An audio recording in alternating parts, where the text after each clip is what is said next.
Yes, sir, that's right. Thank you very much.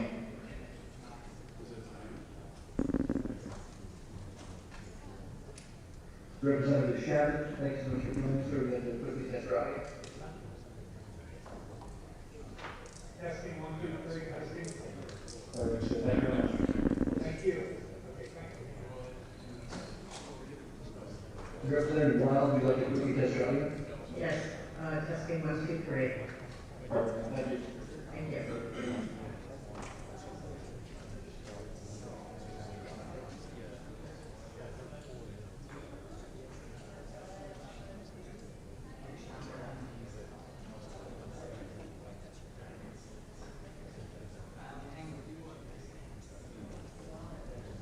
Mr. Vargas, thanks so much for joining us, sir. We have to quickly test your audio. 1, 2, 3, 1, 2, 3. Perfect, sir, thank you. Yeah.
Don, please.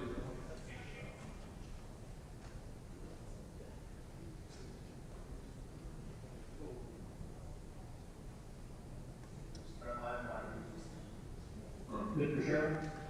Mr. Sherman, would you like to test your audio, sir? Test my audio, yes. Perfect, thank you very much.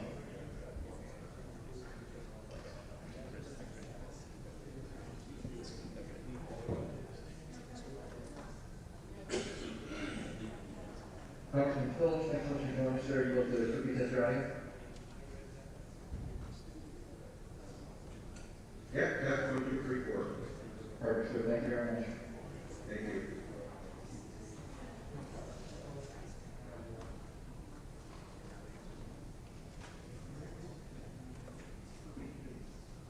Congressman Kim, would you like to quickly test your audio now?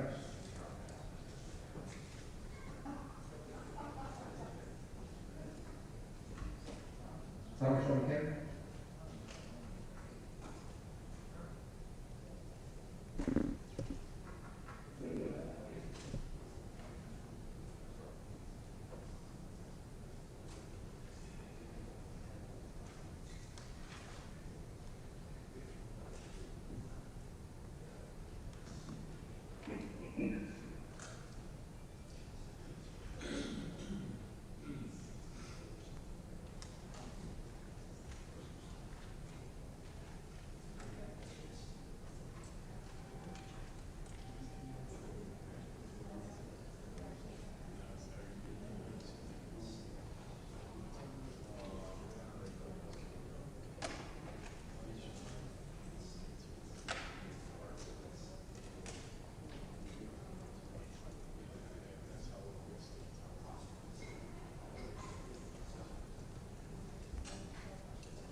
Congressman Keating, thank you so much for joining, sir. Will the clerk please test your audio? Yes, can you hear me? Yes, there's a slight echo in there. Take care. Thank you.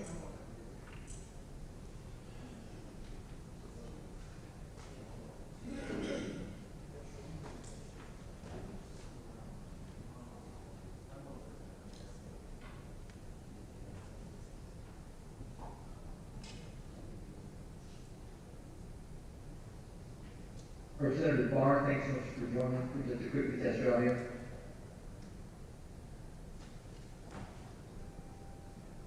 Representative Barr. Okay, and then this is. Oh, thank you. Yes. Can you hear me? Yes, sir. Thank you. And Congressman Lennon, would you like to quickly test your audio, sir? Yep, here I am, thank you. Perfect, thank you very much. Congressman Allred, would you like to quickly test your audio, sir? Sure, testimony two.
Good afternoon and welcome to a hybrid House Foreign Affairs Committee hearing.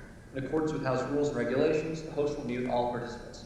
Please keep yourselves muted when not speaking. If you do not remember to mute yourself after speaking, the host will do so to limit background audio. A timekeeper will monitor the time for this hearing. For submission of documents during this hearing, please email hvac.repository@. As a reminder, members must have their video on to be recognized. Madam Chair Meeks, please count down from 5 and pause so the system recognizes your video and be ready to begin. 5, 4, 3, 2, 1.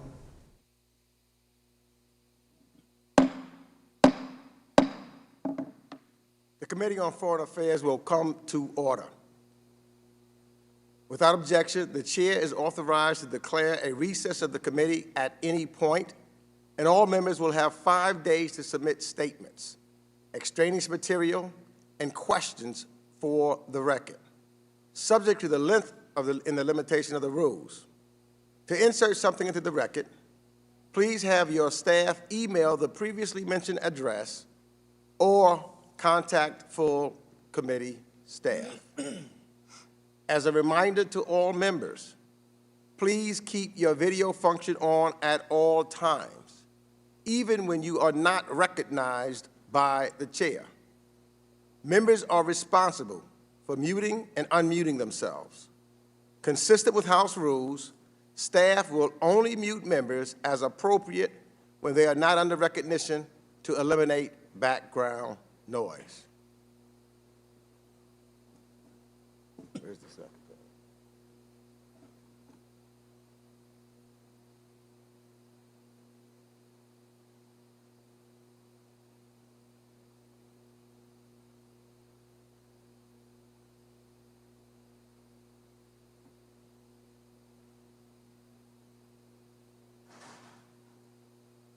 We're now waiting to bring up the secretary so that we can see him.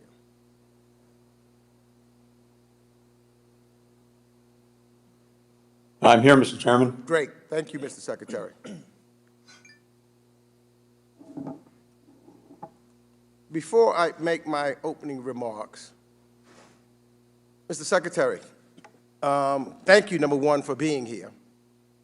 And this is the importance, given this topic, and the importance of this topic, and this committee's constitutional responsibility of oversight, I wanted to ask you whether or not you would be willing to stay to answer all member questions. We want, all members to have the opportunity, knowing that this is the first time that we're having some testimony in regards to pulling out since the August 31st of this year. Would you have the ability to stay to answer all members' questions? Mr. Chairman, I'm prepared to stay until every member's had an opportunity to ask a question. Yes. Thank you, Mr. Secretary. We thank you for that. And I see that we have a quorum, and I now will recognize myself for opening remarks. Pursuant to notice, we meet today to evaluate the United States withdrawal from Afghanistan and the series of policies from the past 20 years that led to the events of August 2021. Mr. Secretary, it is good to have you back here before our committee, a third time since you've been Secretary. And thank you, and we appreciate your recognition of the important role this legislative body plays in conducting oversight on the executive. And I want to start off today by citing some numbers. 800,000. That's the number of Americans who served with the U.S. military in Afghanistan since 2001. 2,461. That's the number of American military personnel who died in Afghanistan, including the 13 brave Americans who were killed facilitating the evacuation of 124,000 people over the course of 17 days.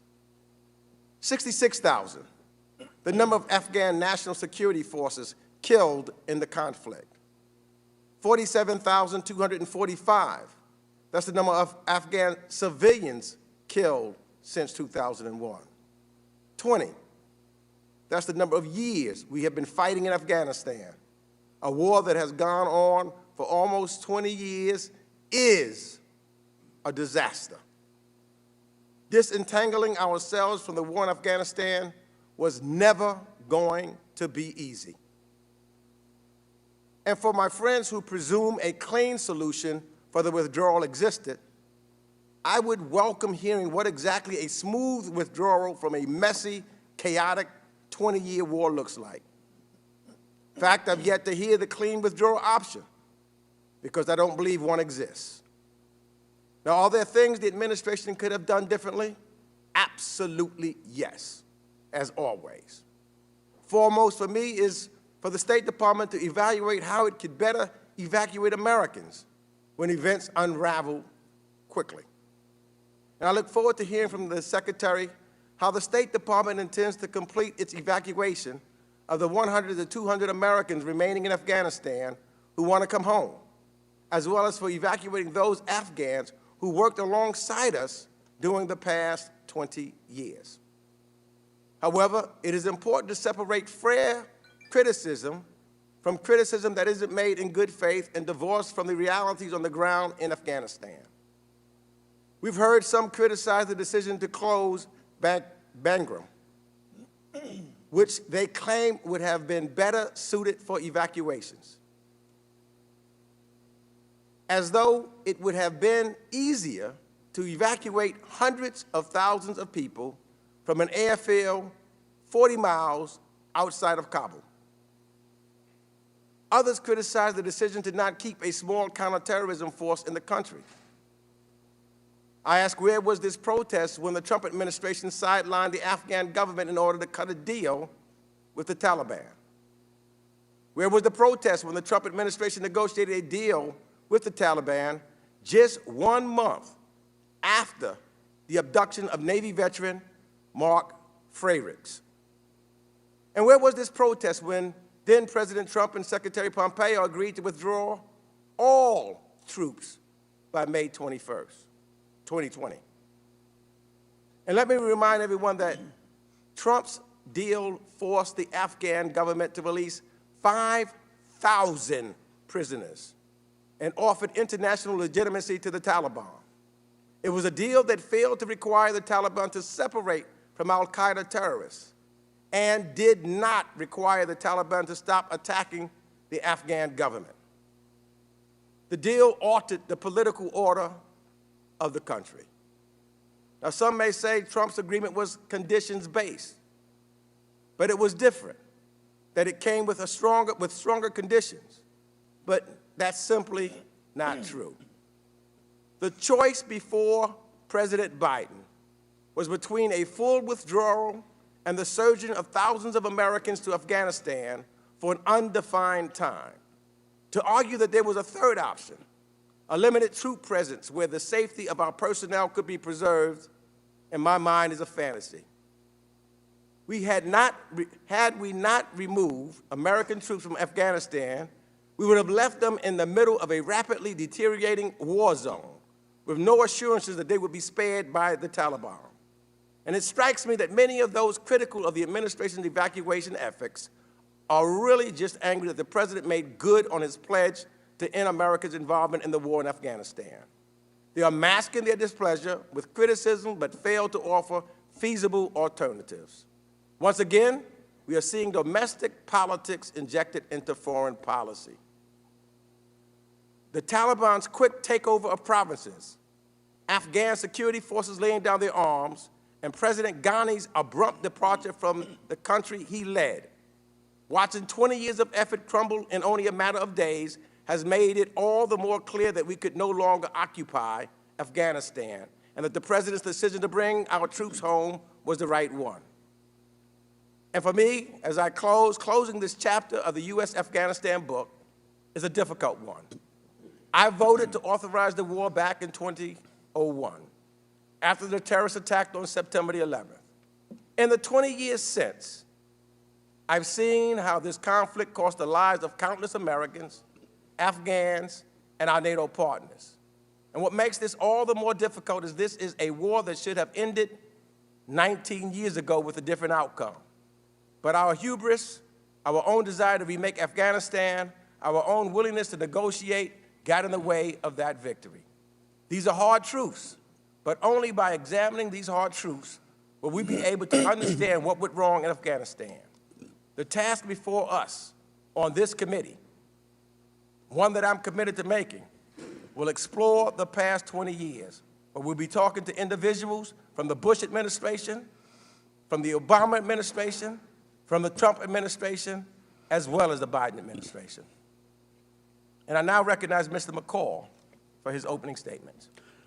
Thank you, Mr. Chairman. I want to thank the Secretary also for agreeing to stay until every member has been heard. I believe every member has a right to ask questions on such an important topic. Over the last several weeks, we witnessed Afghanistan rapidly fall to the Taliban and the chaotic aftermath that followed. This did not have to happen, but the president refused to listen to his own generals and the intelligence community, who warned him precisely what would happen when we withdrew. This was an unmitigated disaster of epic proportions. I never thought in my lifetime that I would see an unconditional surrender to the Taliban. For weeks, our offices were flooded with requests to help people get out of Afghanistan, requests that were coming to us because the State Department failed to provide help. And then the unimaginable happened. On August 26, 13 American servicemen and women were brutally murdered by ISIS-K trying to help American citizens and our Afghan partners escape from the Taliban. 2 days ago, we commemorated the 20th anniversary of 9/11. And while we mourn the loss of almost 3,000 innocent people, the Taliban at the same time celebrated by raising their flag over the presidential palace. Days before, they emblazoned their flag on the wall of our United States Embassy, proclaiming the defeat of the United States of America. Shockingly, the White House has described this Taliban regime as businesslike and professional. So let's meet a few of these professionals, the so-called new and improved Taliban. The acting Prime Minister, Mullah Hassan Akhund, one of the Taliban's founding leaders.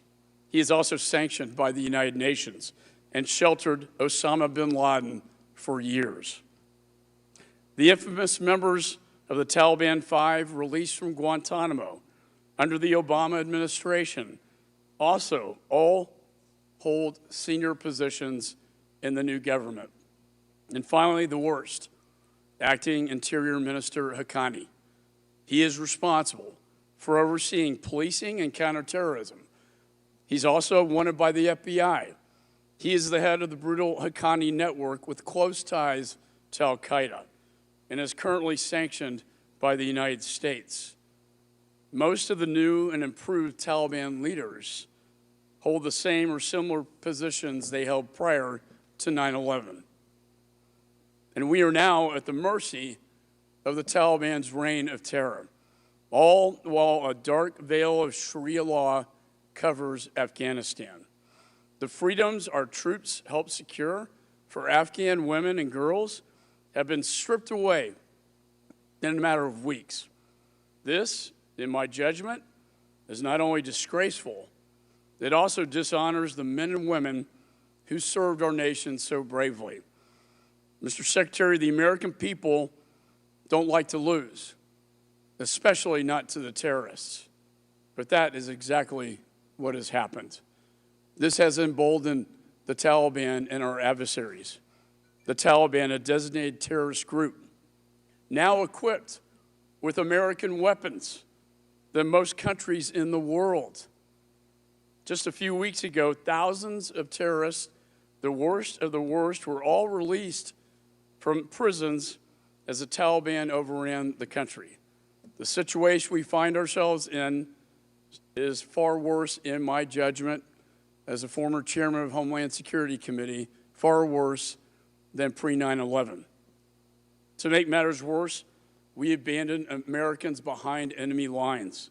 We left behind the interpreters who you, Mr. Secretary, and the President both promised to protect. I can summarize this in one word: betrayal. The America I know keeps its promises. The most important promise in our military is no man left behind, no one left behind. But you broke this promise. Unfortunately, it wasn't the only promise this administration broke. In April, President Biden promised, quote, "We will not conduct a hasty rush to the exit, and we will do it responsibly, deliberately, and safely." But that promise was broken. And then in July, the President said, quote, "There's going to be no circumstance where you see people being lifted off the roof of the United States Embassy in Afghanistan." That promise was also broken. Our standing on the world stage has been greatly diminished. Our enemies no longer fear us, and our allies no longer trust us. And our Afghan veterans are questioning if their sacrifice was worth it. For those veterans who are watching this today, I have a message for you. Your service was not in vain. It is because of your heroism that we have not witnessed a large-scale attack by the terrorists since 9/11 in the last 20 years. And for that, I say to all of you, thank you. And so we are here today to better understand how this administration got it so wrong. And I hope you will directly answer our questions, Mr. Secretary, succinctly, because we have quite a few. And with that, Mr. Chairman, I yield back. Gentleman yields back. I now turn to the chair of the Subcommittee on Asia, the Pacific, Central Asia, and Nonproliferation, Ami Bera, for 1 minute.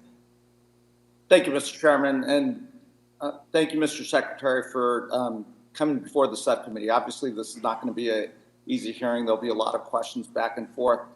And we certainly, over the course of the next few months at the subcommittee and full committee level, will do some of our oversight on the information and so forth that decisions were made on. I want to focus, though, on the mission that's still at hand. You know, my district has the largest Afghan refugee population in the country.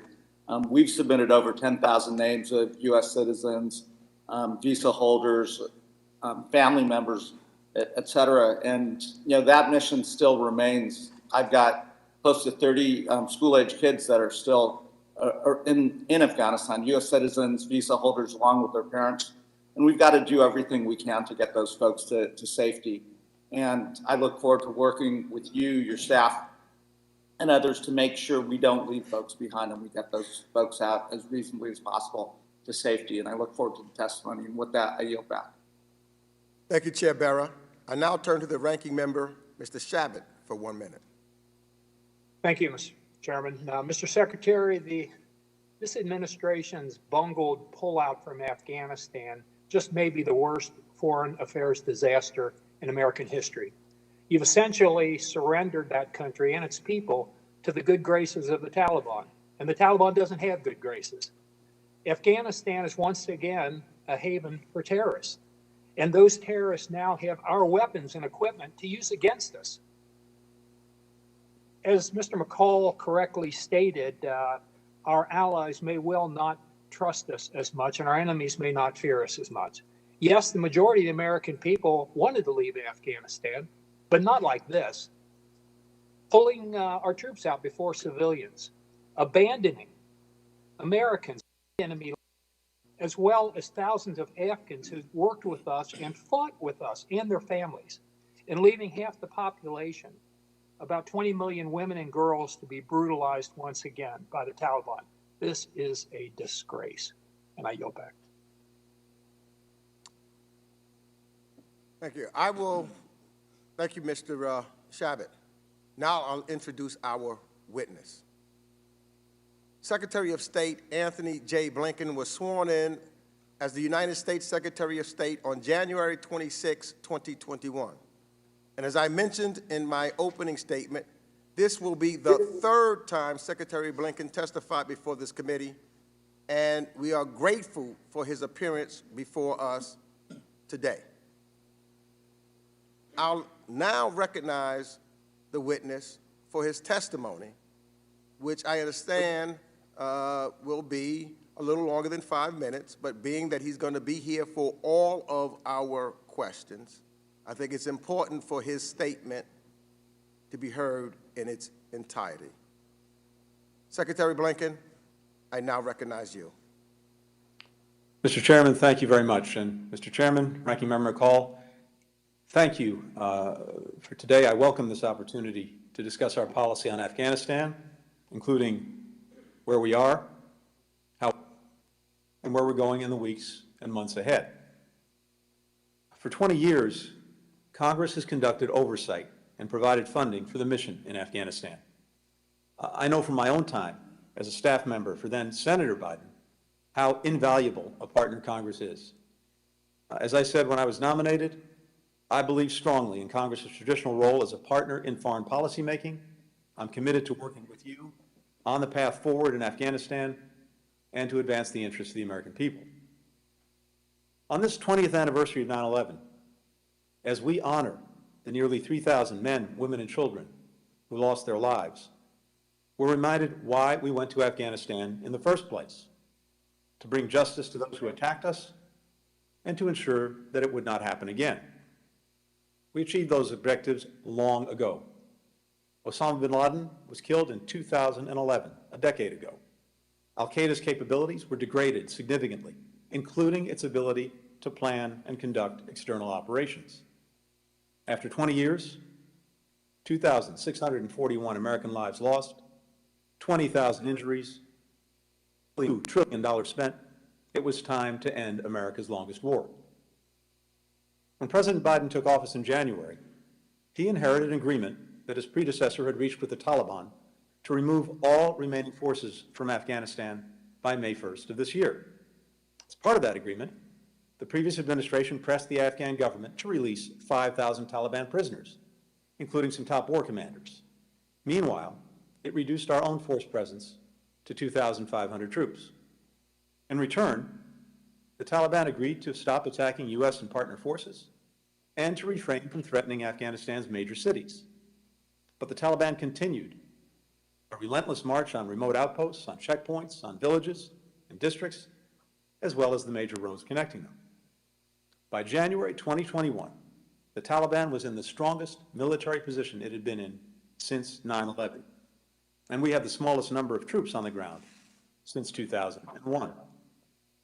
As a result, upon taking office, President Biden immediately faced the choice between ending the war or escalating it. Had he not followed through on his predecessor's commitment, attacks on our forces and those of our allies would have resumed, and the Taliban's nationwide assaults on Afghanistan's major cities would have commenced. That would have required sending substantially more U.S. forces into Afghanistan to defend themselves and prevent a Taliban takeover, taking casualties, and with, at best, the prospect of restoring a stalemate and remaining stuck in Afghanistan under fire indefinitely. There's no evidence that staying longer would have made the Afghan security forces or the Afghan government any more resilient or self-sustaining.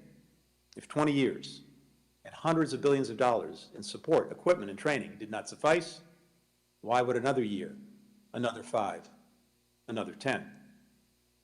Conversely, there is nothing that our strategic competitors, like China and Russia, or adversaries like Iran and North Korea, would have liked more than for the United States to re-up a 20-year war and remain bogged down in Afghanistan for another decade.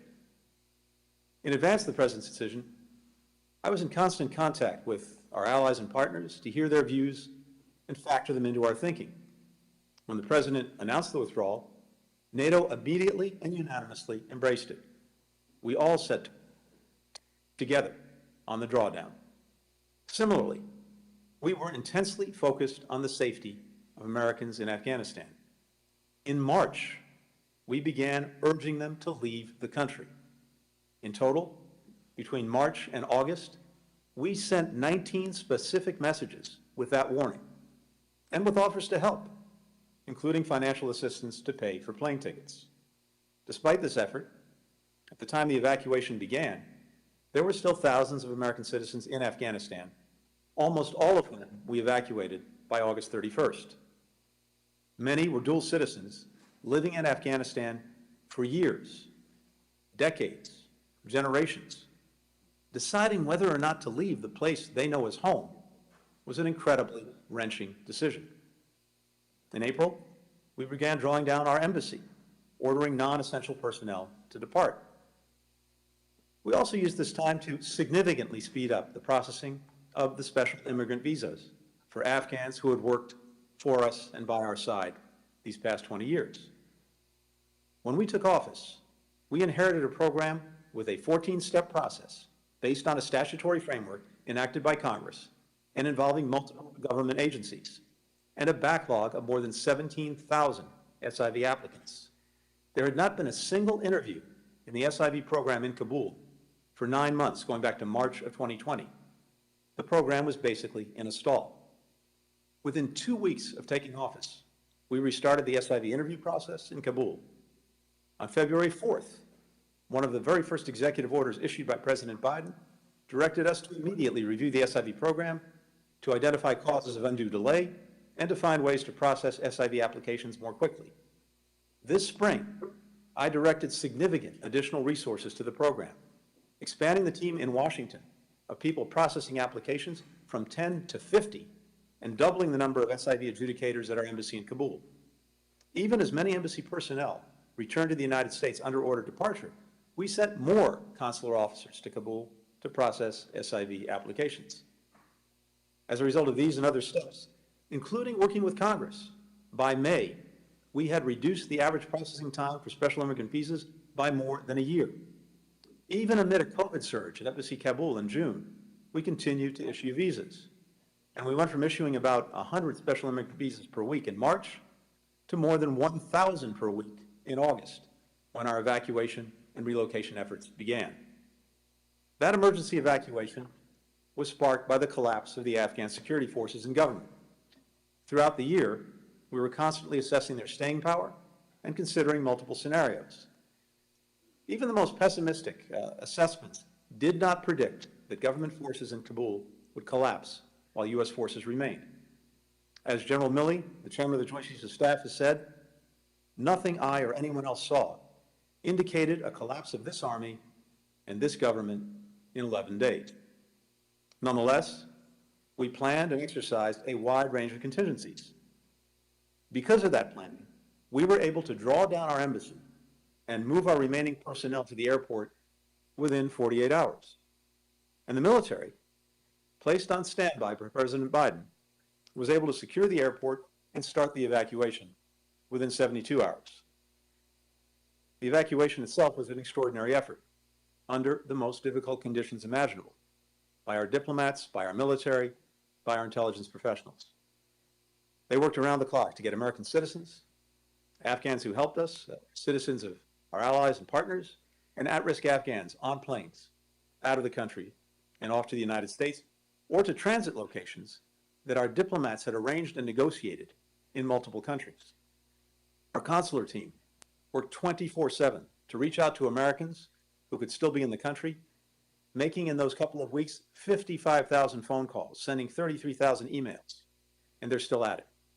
In the midst of this heroic effort, an ISIS-K attack killed 13 service members working the gates at HKIA, wounding 20 others, and killing and wounding scores of Afghans. These American service members gave their lives so that other lives could continue. In the end, we completed one of the biggest airlifts in history, with 124,000 people evacuated to safety.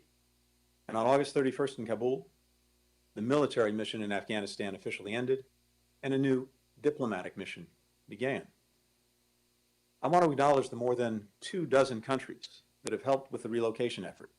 Some served as transit hubs, some welcoming Afghan evacuees for longer periods of time. And I want to recognize the extraordinary efforts by Congress as well. To name just a few examples, Congressman Fitzpatrick worked with the State Department to reunite an Afghan family in New Jersey. Congressman Keating worked with our folks on the ground to help a Voice of America reporter and his family get to the airport.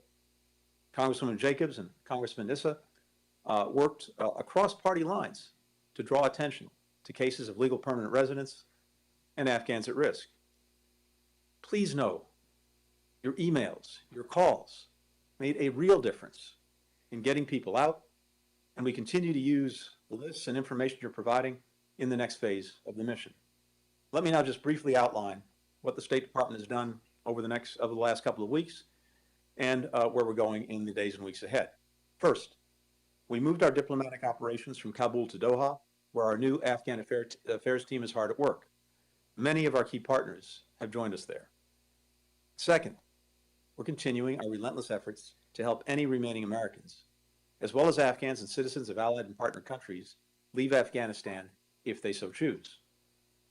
This past Thursday, Qatar Airways charter flight with U.S. citizens and others on board departed Kabul and landed in Doha. On Friday, a second flight carrying U.S. citizens and others departed Afghanistan. These flights were the result of a coordinated effort by the United States, Qatar, and Turkey to reopen the airport and intense diplomacy to start the flights. In addition to those flights, a half dozen American citizens, about a dozen permanent residents of the United States have also left Afghanistan via an overland route with our help. We're in constant contact with American citizens still in Afghanistan who have told us that they wish to leave. Each has been assigned a case management team to offer specific guidance and instruction. Some declined to be on the first flights on Thursday and Friday for reasons including needing more time to make arrangements, wanting to remain with extended family for now, or medical issues that precluded traveling last week. We'll continue to help them, and we'll continue to help any American who still wants to leave, and Afghans to whom we have a special commitment. Just as we've done in other countries where we've evacuated our embassy, and hundreds or even thousands of Americans remain behind. For example, in Libya, in Syria, in Venezuela, in Yemen, in Somalia. There is no deadline for this mission. Third, we're focused on counterterrorism.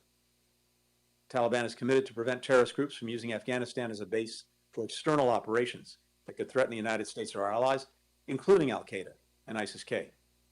We'll hold them accountable for that. That does not mean we will rely on them. We will remain vigilant in monitoring threats. We'll maintain robust counterterrorism capabilities in the region to neutralize those threats if necessary. And we do that in places around the world where we do not have military forces on the ground. Fourth, we continue our intensive diplomacy with allies and partners. We initiated a statement joined by more than half the world's countries, over 100 countries, as well as the United Nations Security Council resolution, setting out the international community's expectations of a Taliban-led government. We expect the Taliban to ensure freedom of travel, to make good on its commitments on counterterrorism, to uphold the basic rights of the Afghan people, including women, girls, and minorities, to name a broadly representative permanent government, to forswear reprisals. The legitimacy and support that the Taliban seeks from the international community will depend on its conduct. We've organized contact groups of key countries to ensure the international community continues to speak with one voice on Afghanistan and to leverage our combined influence. Last week, I led a ministerial meeting of 22 countries, NATO, the EU, the United Nations, to continue to align our efforts. And fifth, we'll continue to support humanitarian aid to the Afghan people. Consistent with sanctions, this aid will not flow through the government, but rather through independent organizations like NGOs and UN agencies. Just today, we announced that the United States is providing nearly $64 million in new humanitarian assistance to the people of Afghanistan to meet critical health and nutrition needs, address the protection concerns of women, children, and minorities, to help more children, including girls, go back to school. This additional funding means the United States has provided nearly $330 million in assistance to the Afghan people this fiscal year. In Doha and Ramstein, I toured the facilities where Afghans that we evacuated are being processed before moving on to their next destinations.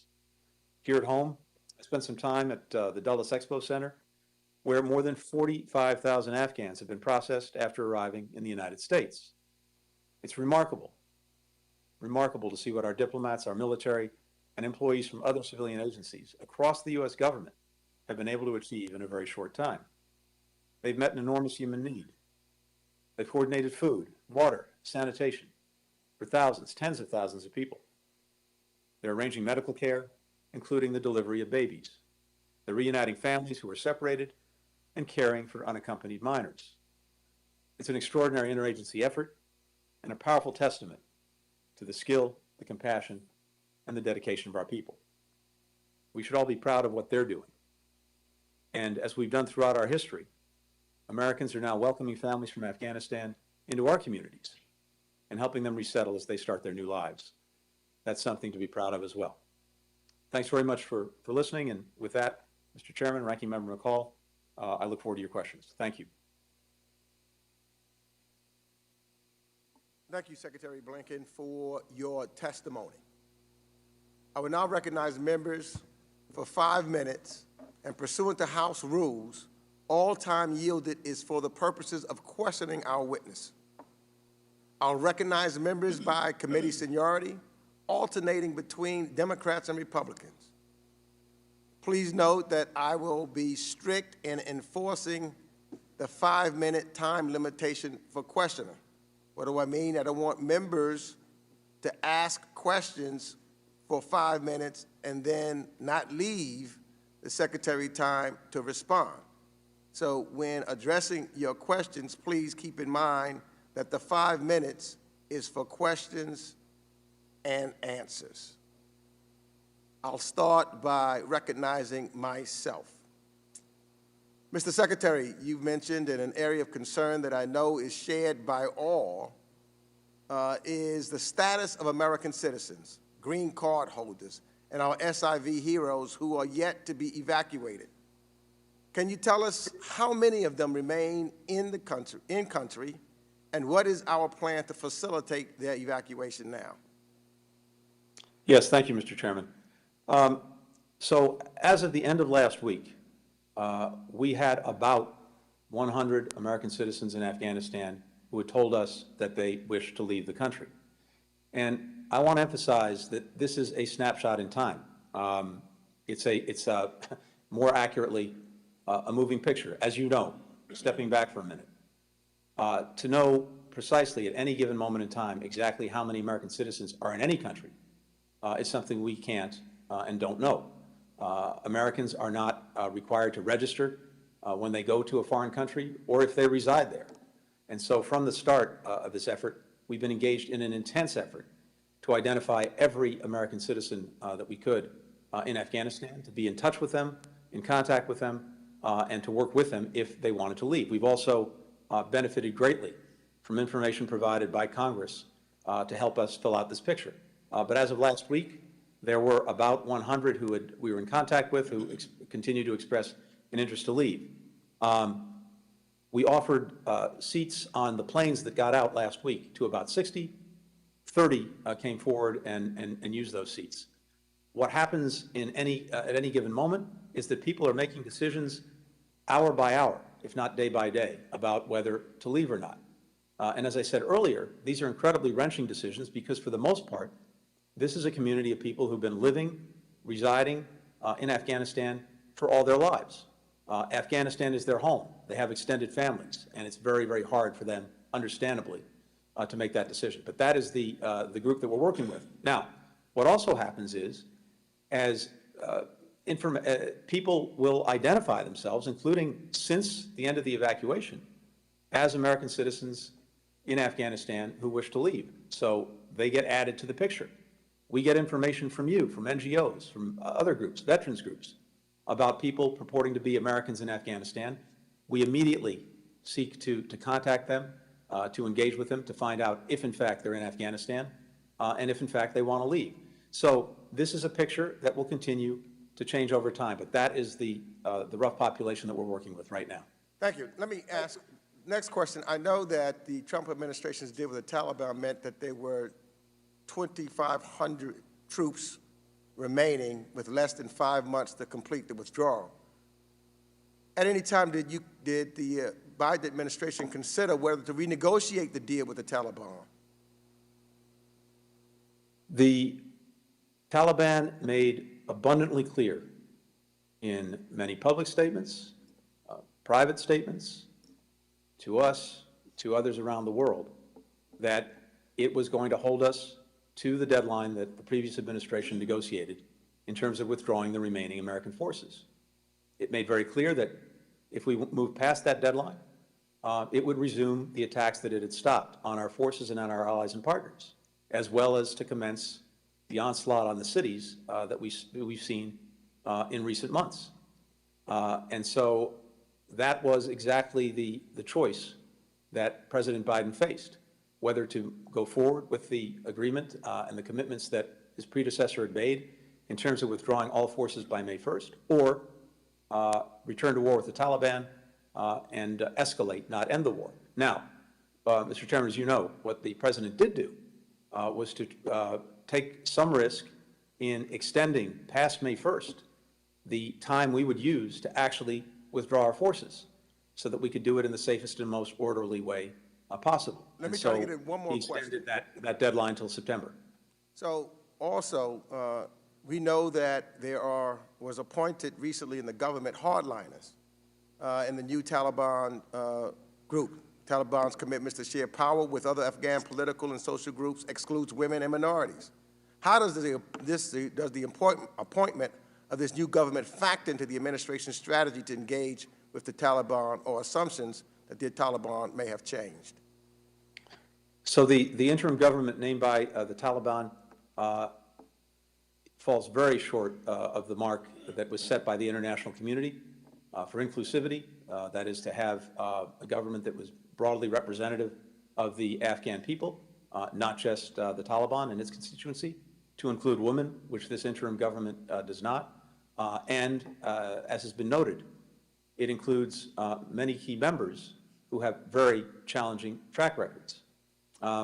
We've been very clear that when it comes to engaging with that government or any government to be named on a more permanent basis, we're going to do so on the basis of whether or not it advances our interests. And those interests are very clear. They're the expectations that we've set and the international community has set for the ongoing freedom of travel, for a government that makes good on the Taliban's commitments to combat terrorism, not allow Afghanistan to be used as a haven for launching attacks directed against other countries, to support the basic rights of the Afghan people, including women and minorities, and to allow humanitarian assistance to get to people who so desperately need it. That will be the basis upon which we engage any Taliban-led government, whether it's this interim government or one they may name in the days and weeks ahead. I now yield for questions to the Ranking Member McCall. Mr. Chairman, Mr. Secretary, in the weeks before the fall of Kabul, the surrender to the Taliban, I was on the phone with very high-ranking officials at State, DOD, White House, trying to save lives. We had Americans that couldn't get out. We had interpreters that couldn't get through the perimeter of the Taliban. They are left behind. They will be executed. They do have a bullseye on their back. We had 4 buses of Afghan girls, orphans, at the American University School of Music that sat there for 17 hours when I was finally told the State Department would not lift the gate to let them into safety, even though they had an aircraft waiting. Will you guarantee to this committee, now we are at the mercy of the Taliban, though, can you guarantee to this committee that we will get them out? First, Ranking Member McCall, thank you for every effort that you made, as well as other members of this committee made, to help people in need, to try to help them get out. Those are deeply appreciated, and going forward, we continue to look to them. Now, I have men and women in my department, the State Department, who raised their hands from around the world and ran into the building. They went from posts around the world into that airport to help people get out.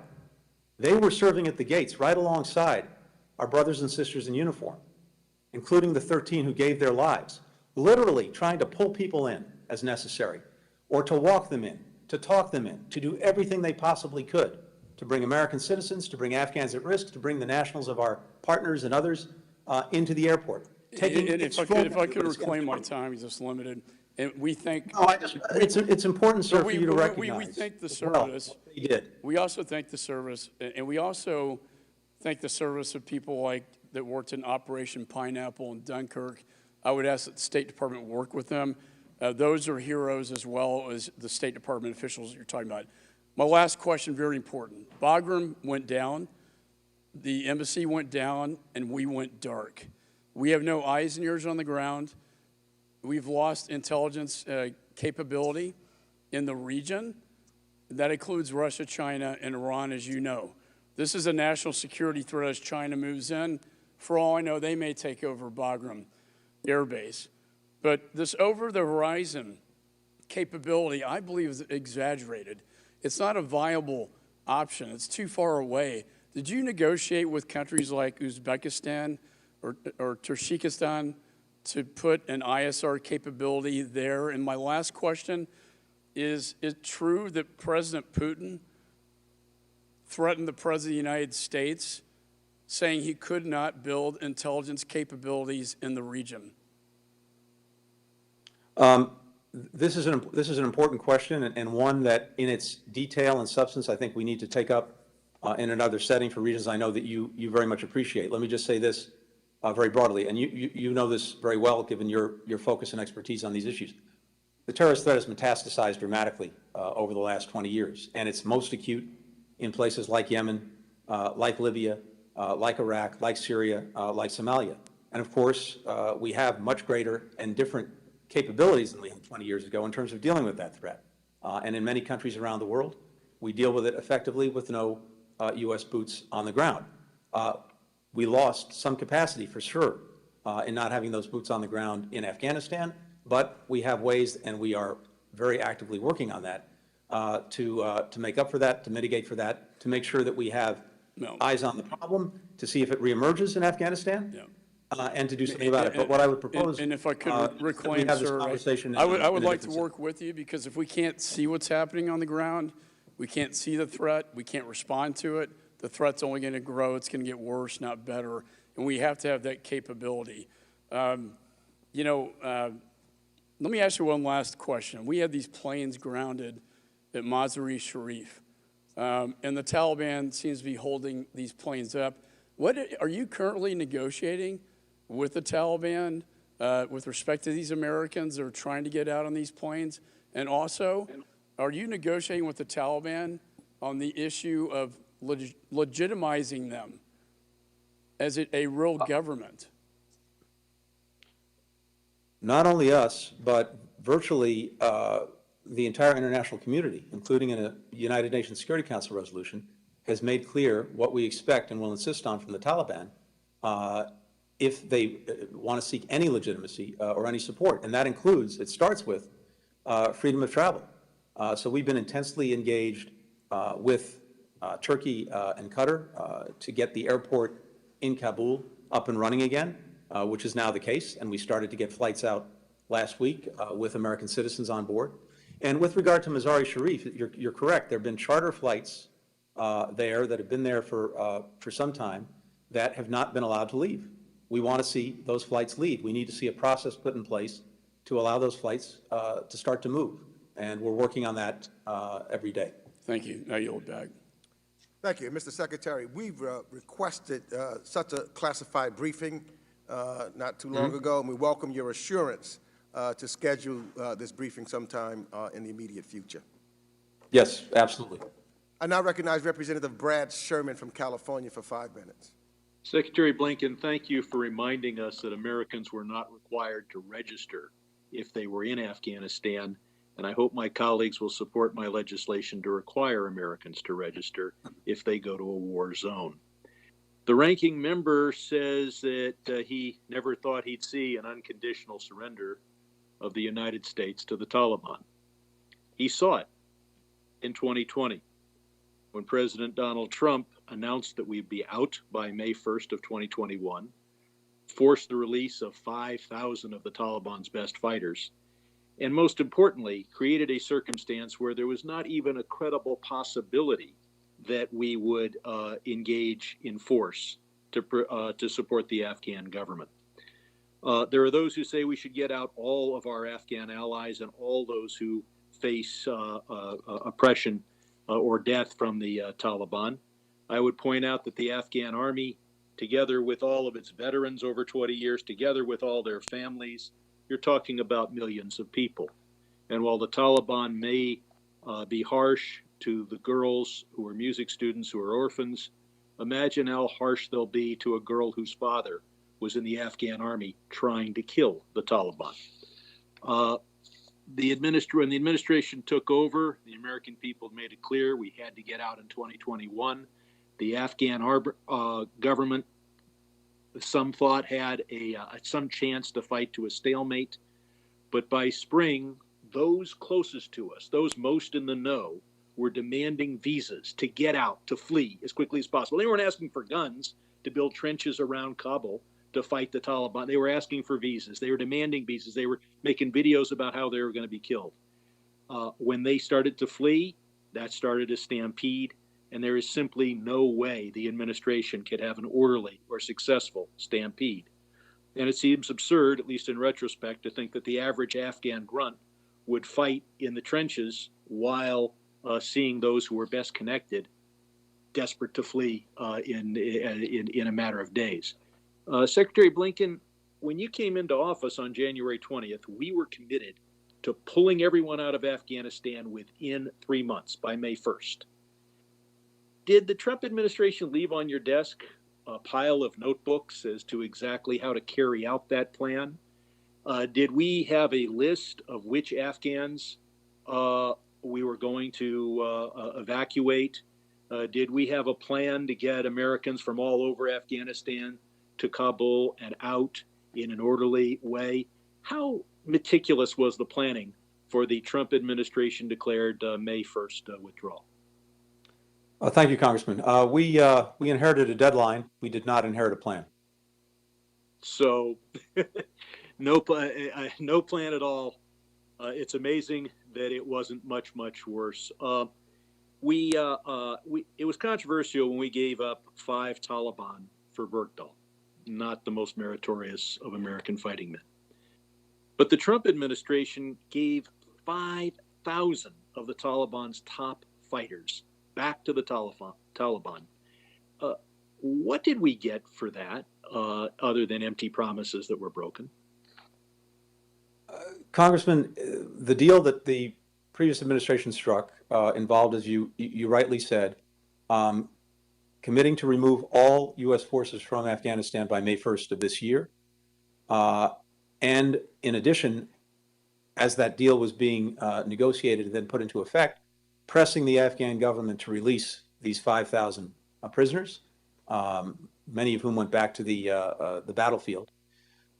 And at the same time, in return, getting from the Taliban a few commitments. One, not to attack our forces or allied and partner forces during the time of the agreement, from the time it was reached until May 1st, when we were supposed to pull out all of our forces, as well as not to go at the major cities, and to take steps to ensure that Afghanistan would not be used by Al-Qaeda or any other terrorist group. So, Secretary, I've got one more question. You're criticized for not getting our weapons out. Our weapons were given to the Afghan military. They were all over the country. Was there a way to disarm the Afghan government without being seen by the world as betraying the Afghan government? And was there a way without casualties to go all over Afghanistan and grab the trucks and the tanks, et cetera? Simply put, no. Of course, a lot of excess equipment was handed over to the Afghan security and defense forces, partners that we had worked with for 20 years, supported, financed, and equipped for 20 years to take on some of that equipment. And of course, when those forces collapsed in the space of about 11 days, some of that equipment wound up in the hands of the successor forces, the Taliban. Our folks worked very hard to disable or dismantle equipment that we still controlled before we left Afghanistan. And what we see now is much of the equipment that was left behind, including in the hands of the Afghan forces that then fell to the Taliban, much of it, based on what I understand from my colleagues at DOD, is inoperable or soon will become inoperable because it has to be maintained. It's not of any great strategic value in terms of threatening us or threatening any of Afghanistan's neighbors, but it does give the Taliban, as we've seen in pictures, all of us, uniforms and guns and some other equipment that is now in their hands. Gentleman's time has expired. I now recognize Representative Chris Smith of New Jersey, who's the ranking member of the Subcommittee on Africa, Global Health, and Global Human Rights, for 5 minutes. Thank you very much, Mr. Chairman.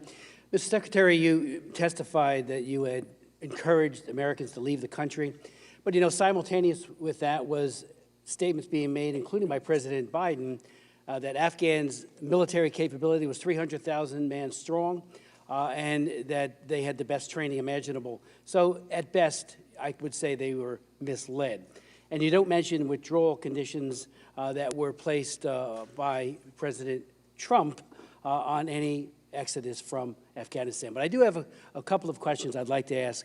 Did you concur and support President Biden's July 23rd phone call telling President Ghani to be untruthful about the Taliban's success? According to Reuters, which reviewed both the transcript and the audio, President Biden said, quote, "And there's a need, whether it be true or not, there is a need to project a different picture."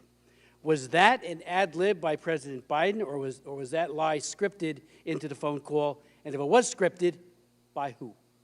Secondly, have any Americans been arrested, beaten, abducted, or killed by the Taliban or ISIS-K since we left? And do we have the capacity and the capability to know that? Third, were there any gaps or weaknesses in the vetting process of Afghan evacuees, especially in light of the fact that reliable information on some, perhaps many, who got parole wasn't available to conduct a meaningful background check? Are you concerned that the Taliban may have embedded its members as evacuees? I visited our base at Fort Dix recently. with some of the other members of Congress and our governor, and asked a number of questions. But I was very concerned about the vetting, or lack thereof, and the fact that parolees, about 70% strong at our base at least, and we're going to go up to about 13,000, they can leave if they would like. They're free to leave. It's not clear whether or not they can return, but they are free to leave. And finally, one of the profoundly negative consequences outside of Afghanistan has been China and Taiwan. The state-controlled Chinese Communist Party media, including CCP-run Global Times, and I read it every day, are saturating the Taiwanese with messages to give up and surrender to Beijing because the United States will, just as it did in Afghanistan, abandon them too. That's what the Global Times is saying. But if you could start off with the first question, I would appreciate it, and go through them. Thanks very much, Congressman. Let me see if I can address all those questions. First, with regard to the phone call you cited, I'm obviously not going to comment on purportedly leaked transcripts of phone calls. Here's what I can tell you. What the President said in that conversation with then President Ghani is exactly what he was saying in public. And it's this, that the issue was not the capacity at that point of the Afghan government and the Afghan security forces to hold the country and to hold Kabul. It was their will and whether they had a plan to do so. And we were concerned that they were not demonstrating that will or that plan. He pressed President Ghani on the need to consolidate his forces based on the military advice from our military leaders to make sure that he could defend the places that needed defending and not overstretch those forces. And he needed to bring people together. I understand that, but my question is about the truthfulness. That's what he said. I only got a few minutes. Whether or not it's true or not. If I can. Was it a real, I mean, is the transcript untrue? Again, I'm not commenting on any purportedly leaked transcripts. I'm telling you what, based on my knowledge of the conversation the President said, and what he said is exactly what he said in public. Second, with regard to American citizens remaining behind, the ones we're in contact with, we have 500 people on a task force and teams dedicated to them to be in regular contact with them. And I have not heard from those people that concern raised. I can't say whether there are any American citizens who are not in contact with or don't know of who may have been mistreated in some fashion in Afghanistan. Third, with regard to the background checks, and this is very important, and you're right to focus on it. As you know, before Afghans evacuated from Afghanistan reach the United States, they go to a transit country, and that's where the initial checks are done. We've surged Customs and Border Patrol. We've surged our intelligence and law enforcement capacity to do those initial checks. And then when they get to the United States, first at a military base, those checks are continued using all of law enforcement, intelligence, security agencies to do that, so that we can make sure that we are not letting anyone into the country who could pose a threat or a risk. It's exactly that balance that's so important as well in the SIV program. We all want to bring Afghans at risk into the United States. We also have an obligation that you rightly point out to the security of our fellow citizens. Finally, on China and Taiwan, as I said earlier, whatever protestations they may be making in newspapers or in their propaganda, there is nothing that China would have liked more than for us to have re-upped the war in Afghanistan and to remain bogged down for another 5, 10, or 20 years. That would have been profoundly against our strategic interests and profoundly in China's strategic interests. Thank you. Gentleman's time has expired. I now recognize Representative Albio Sires of New Jersey, who's the chair of the Subcommittee on the Western Hemisphere, Civilian Security, Migration, and International Economic Policy for 5 minutes. Thank you, Mr. Secretary, for being with us for the third time. And I want to also say thank you to the work that the State Department has done in getting people, including 11 members of one family that were all united and are here now in this country. So my hat is tipped off to those people who work so hard. The question that I have is, the Taliban seems to be having a complete hold in the country. But I understand there are other groups in Afghanistan. How fragile or how strong, firm is the Taliban's hold on this country, and do you see that breaking apart as everybody wants their peace down the line? Because it seems that this country is made up of pieces of people that control certain pieces of the country. It's thank you. It's a very good question and an important one, and it is very hard to predict with any certainty. The country is, in so many ways, as you pointed out, fractured among different groups, different ethnic groups, north, south, east, and west, different outside actors that may be supporting one group or another. And so, for the Taliban to fully consolidate control, that I think that remains an open question. It's also why, ironically, it would be profoundly in the Taliban's interest to actually put forward a genuinely inclusive and representative government, because to the extent it doesn't, to the extent that everyone other than the Taliban is left out, that's only likely to, at some period in time, whether it's tomorrow, next week, next year, or thereafter, cause those who are left out to try to assert one way or another their rights and needs. So all of that, I think, is an open question at this point. One last thing I'd mention. The country itself is in desperate straits. The UN estimates that fully half the population is in need of humanitarian assistance. We have severe malnutrition, health problems, COVID-19, droughts, etc. And so there too, the Taliban has a big problem on its hands. And of course, it is generating very, very little revenue in order to deal with that. All of which, I might add, gives the international community very significant leverage and influence going forward. I also read where they're running out of food in the next few months. Yep, that's correct. We've seen a terrible drought, growing nutrition problems. It's one of the reasons that we think it's so important to make sure that, regardless of anything else, we and other countries find ways to continue humanitarian assistance to the people of Afghanistan. We've committed additional funds to do that. There's a pledging conference called by the United Nations that's ongoing, and we can and will do that consistent with the sanctions, consistent with our laws, by directing assistance through NGOs, through the United Nations agencies, not through the government. We need to do everything we can to make sure the people of Afghanistan don't suffer any more than is already the case. I would like to see if we're going to help Afghanistan with food and aid, that we extract certain commitments from them before we just give them food. Thank you. Go ahead. And the last thing I want to say, I want to commend the country of Colombia.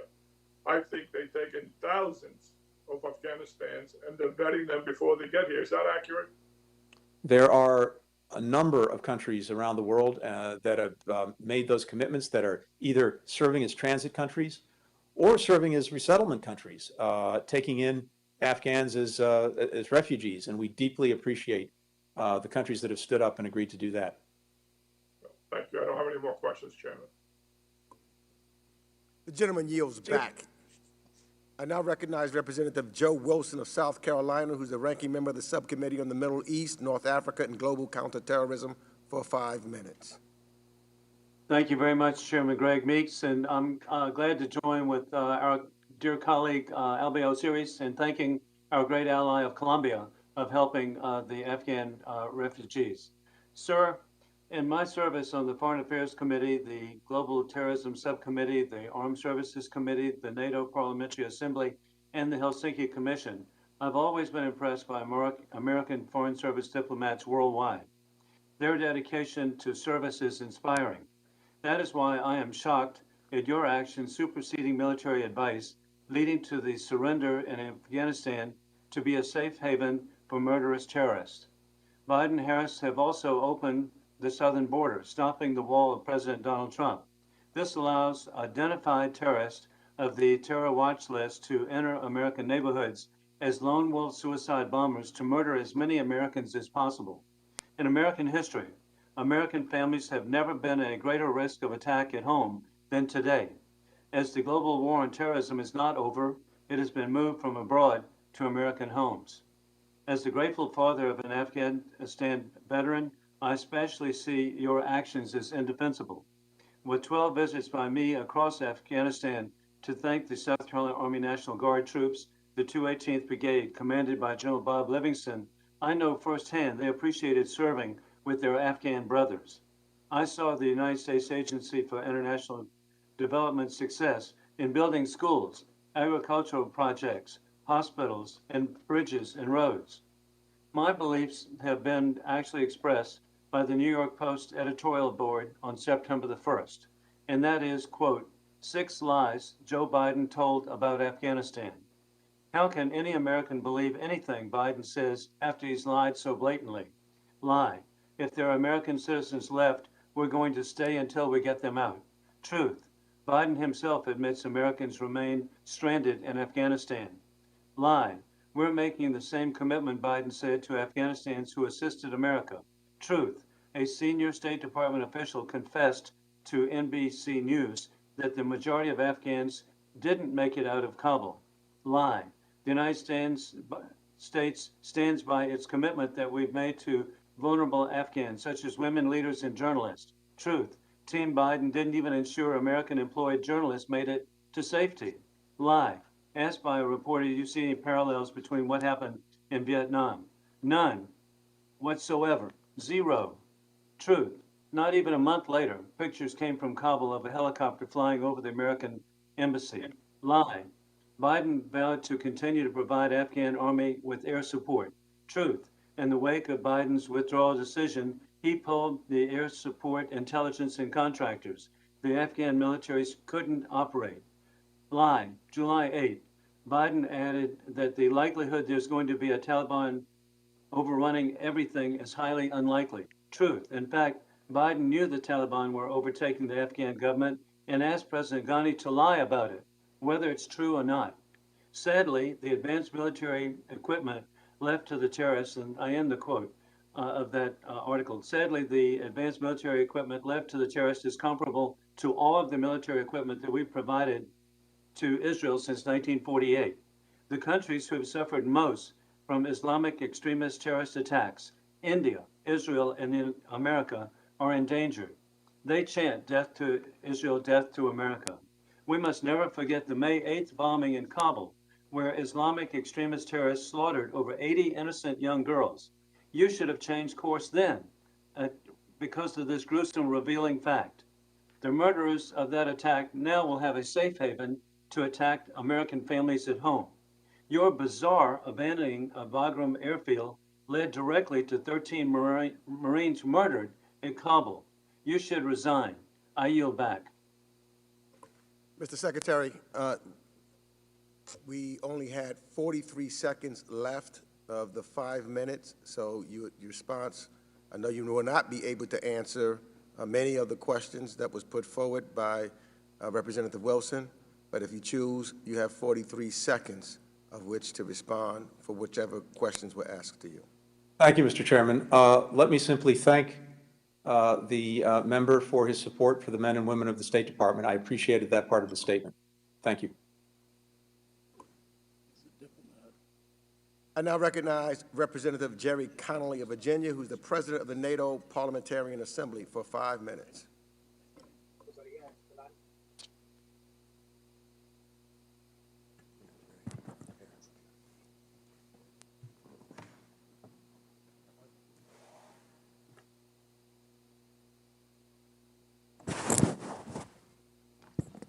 Mr. Chairman, thank you.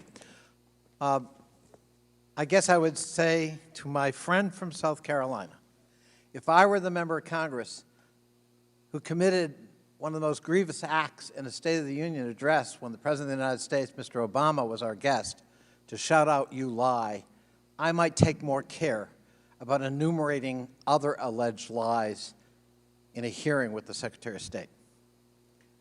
Mr. Secretary, what we're listening to on the other side of the aisle, sadly, is sort of a salad mix of selective facts and a lot of amnesia in the salad dressing. The history of instability in Afghanistan didn't begin on August 14th of this year, did it? It did not. Am I correct in remembering that, in fact, you could trace direct routes to 1977, 1978, when there was a communist coup and the president of Afghanistan was assassinated in the presidential palace? Is that correct? It is. And 1 year later, the Soviet Union, because of that instability, decided to invade Afghanistan. Is that correct? It is. And 10 years later, the Soviets left Afghanistan because they had mounting and maybe really unsustainable military casualties and felt that they were engaged in a process that could not be won. Is that correct? It is. And meanwhile, because the United States decided once that happened, it would disengage primarily from Afghanistan, groups like the Taliban had 12 years in which to create political power. Is that correct? It is. And in 2001, we re-entered Afghanistan in response to the tragedy we just remembered, 20-year remembrance this week, and we rolled up the Taliban by making alliances with various militia groups in the north and moved south until they lost control of the country in that year in 2001. Is that correct? Yes, it is. And the purpose of our involvement was to defeat al-Qaeda because the Taliban were harboring this virulent terrorist group that had attacked America. Is that correct? That's correct. Would it be fair to say that we achieved that objective? It would. Would it be fair to say that, in fact, 10 years later, the leader of that group who masterminded the attacks of 9/11 was, in fact, killed by a United States specially trained military unit? That's correct. So what happened ultimately on August 14th has lots of history. I know it's convenient to pretend that didn't happen. And I know that we want to give ourselves sort of the pleasure of attacking a political leader of the other party. And so let me engage in that too. I'm going to assert that the events of August 14th had their direct antecedent with a bad decision by President Trump and Secretary Pompeo in 2018 to elevate and legitimize the Taliban in Doha, Qatar, by agreeing to have face-to-face negotiations. That tragedy was compounded exponentially by an unbelievable decision to exclude the government of Afghanistan, ostensibly we were defending, from those very negotiations. Is that an accurate statement, Mr. Secretary? Certainly that's what we inherited. But the Afghan government was in fact excluded from the negotiating table in Doha by the Trump administration. Is that not correct? That's essentially correct, yes. And when those 5,000 people were released from prison, since the ranking member is so concerned, and correctly so, about 2 Haqqani members in the current cabinet of the Taliban, were there any known terrorists or declared terrorists by the United States among those 5,000 people released with the consent and negotiated agreement of the Trump administration? Almost certainly, yes. I guess our concern about terrorists is pretty selective and limited to partisanship. I yield back. Gentleman yields back his time.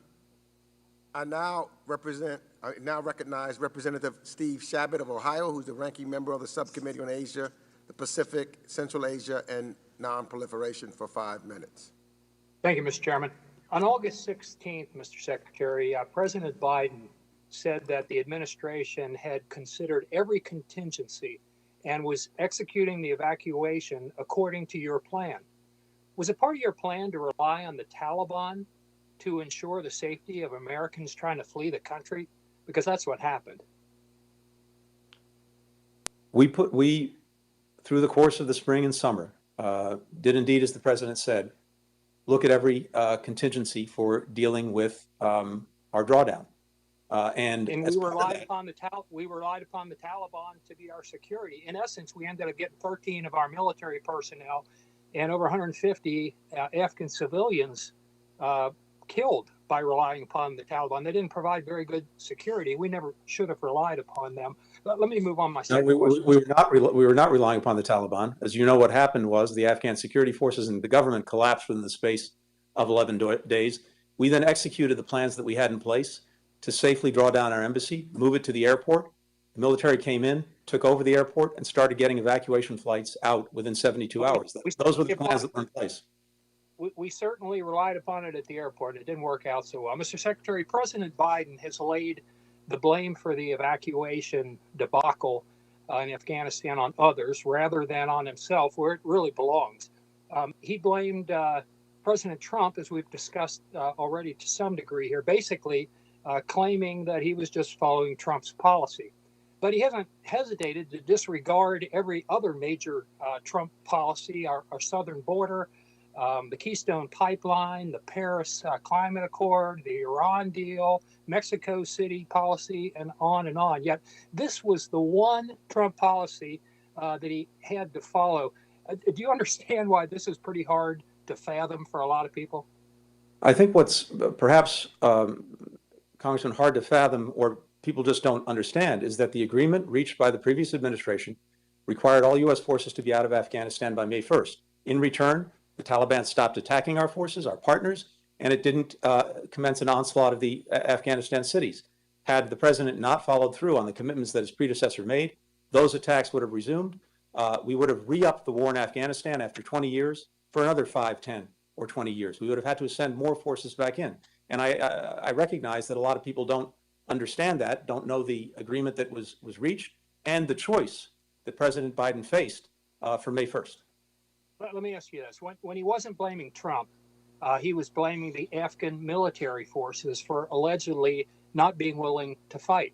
But whereas we had suffered a single U.S. military death in a year and a half, and that's a wonderful thing, the Afghan military forces had lost about 3,000 of their military personnel during that same time. So wasn't the president being a little unfair to those 3,000 Afghans who lost their lives fighting the Taliban during that period of time?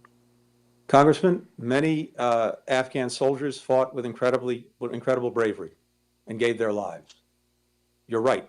But as an institution, after 20 years of investment by the United States, by the international community, hundreds of billions of dollars, equipment, support, training, as an institution, it collapsed in 11 days. Mr. Secretary, we went into Afghanistan in the first place because the Taliban had harbored al-Qaeda, correct? And they attacked us on September 11th. Now, 20 years later, we have the Taliban back in charge there, and they have billions and billions of dollars worth of our equipment and our weaponry. And once again, they're a haven for terrorists. How is this not a debacle of monumental proportions? Congressman, as we were discussing a little bit earlier, the al-Qaeda, the group that attacked us on 9/11, long ago was vastly degraded to the point where it is currently not capable in the assessment of our intelligence agencies of conducting an externally directed attack against us or against others. The Taliban should remember as well what happened the last time it did, as you rightly said, harbor al-Qaeda, and it engaged in an outwardly directed attack against us. It knows the consequences of continuing to do that, and it has made commitments not to allow that to happen. But of course, we're not relying on those commitments, as we discussed a little bit earlier. We are putting in place what we do in countries around the world where we don't have boots on the ground, which is an over-the-horizon capacity to detect the reemergence, should it happen, of any threat, including from al-Qaeda, and the means to do something about it. Gentleman's time has expired. Gentleman's time has expired. I now recognize Representative Ted Deutsch of Florida, who's the chair of the Subcommittee on the Middle East, North Africa, and Global Counterterrorism, for 5 minutes. Thank you, Mr. Chairman. Mr. Secretary, I appreciate you being here today. And we do need to look back. This is a really important hearing, but we also need to look forward. The reality is We have a Taliban government. We have terrorist groups already surging. Potential threats to U.S. interests remain. It is true that we are not the world's policeman, but we know that a strengthened ISIS-K or al-Qaeda pose a threat not only to the U.S. homeland, but to Americans abroad, our interests abroad, and the region. The Middle East and North Africa in particular were fundamentally changed in the aftermath of 9/11 with the rise of al-Qaeda and ISIS affiliates. We clearly can't trust the Taliban to keep terrorists at bay. So, Mr. Secretary, you traveled to Doha to conduct diplomatic talks with partners and allies on our continued counterterrorism role. What do you assess to be the operational capacities of al-Qaeda in Afghanistan? And how is the administration planning to hold the Taliban to its commitment to ensure that al-Qaeda and other terrorist groups are unable to use Afghan soil to plan terrorist attacks on or threaten the security of the U.S. and our allies? Thank you very much. A few things on this. First, as we were discussing a little bit earlier, as you know from your focus on this, the terrorist threat has metastasized significantly from 9/11, and it is much more acute now in terms of potential threats to the homeland and threats beyond the countries in question from Somalia, from Yemen, from Libya, Iraq, Syria, a number of other countries in Africa as well. And so we have to be able to make sure that we're focused everywhere. That's a possibility, and resourced appropriately. And we are. And in a number of those places, as you know very well, we don't have boots on the ground, but we find ways to deal with that threat, including with over-the-horizon capabilities. In the case of Afghanistan, a couple of things. The current assessment of the intelligence community is that long ago, al-Qaeda was so significantly degraded that it's not in a position to conduct externally directed attacks. But we will remain hyper-vigilant about any reemergence of that threat. And we will be working closely with partners and other countries to be in a position to do that. I think the chairman referenced earlier that we hope and expect in the near future to be able to do some classified briefings on this, because there are a number of things that it would not be appropriate to discuss in this setting. Thank you, Mr. Secretary, and we appreciate your commitment to ensuring that those classified briefings occur. Secretary Blinken, the war in Afghanistan was the first mission in the history of NATO arising out of the invocation of Article 5. There are over 50 NATO members and partner countries sent troops. 36, it's been reported, had troops there at the time of the drawdown. They invested political capital, our allies invested political capital and funds, and certainly troops. And often those troops gave their lives as well. The criticism that we've heard from some of our allies is that there was not adequate consultation and coordination with our NATO allies. We heard the Secretary General of NATO say just this week that there was.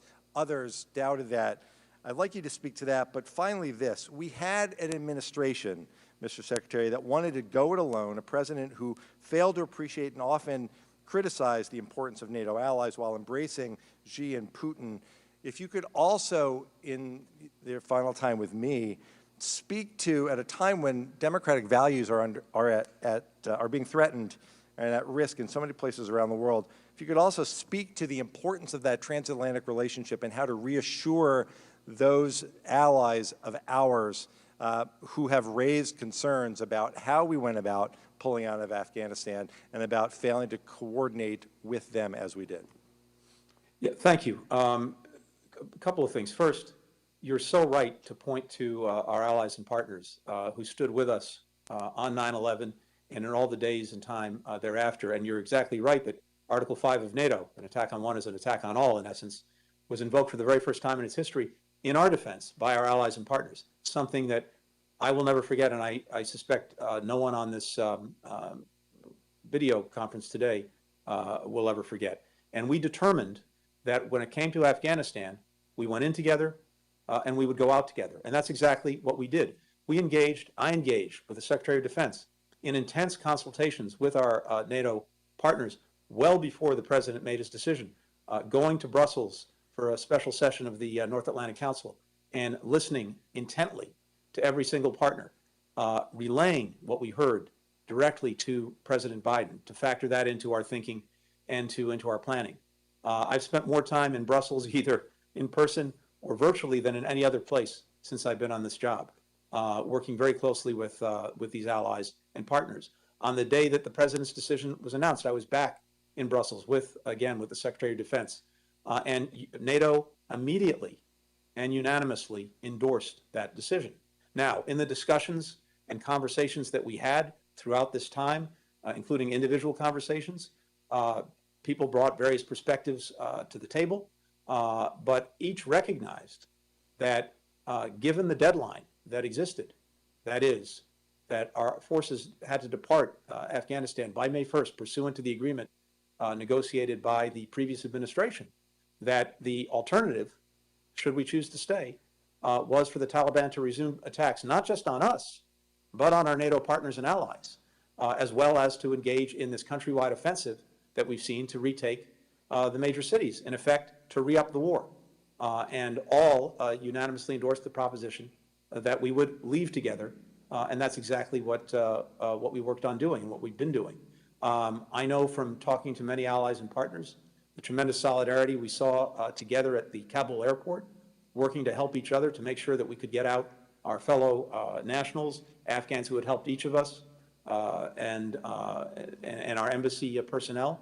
I heard a lot of gratitude from allies and partners about the work that our folks did in making sure that we could deliver on that commitment to them. So from my perspective, at least, there was tremendous and genuine consultation with allies and partners throughout this process. And going forward, right now, we are deeply engaged with them at NATO and in other organizations on working together on the way forward to collectively hold the Taliban to the commitments that it's made to the international community. Thank you. The gentleman's time has expired. I now recognize Representative Scott Perry of Pennsylvania for 5 minutes. Thank you, Mr. Chairman. Mr. Blinken, assuming it's not classified, can you tell us where you are today? Yes, I'm at the State Department. Oh, couldn't be bothered to come down here and see Congress. All right, that's great. Hey, sir, excuse me, sir. My understanding is that the House is not in session, and that's why the session is. I'm right here, Secretary. So the chairman, says the ranking member. We're here, Mr. Chairman. Reclaiming my time. Did state at any point in the evacuation process block American citizens from leaving Afghanistan?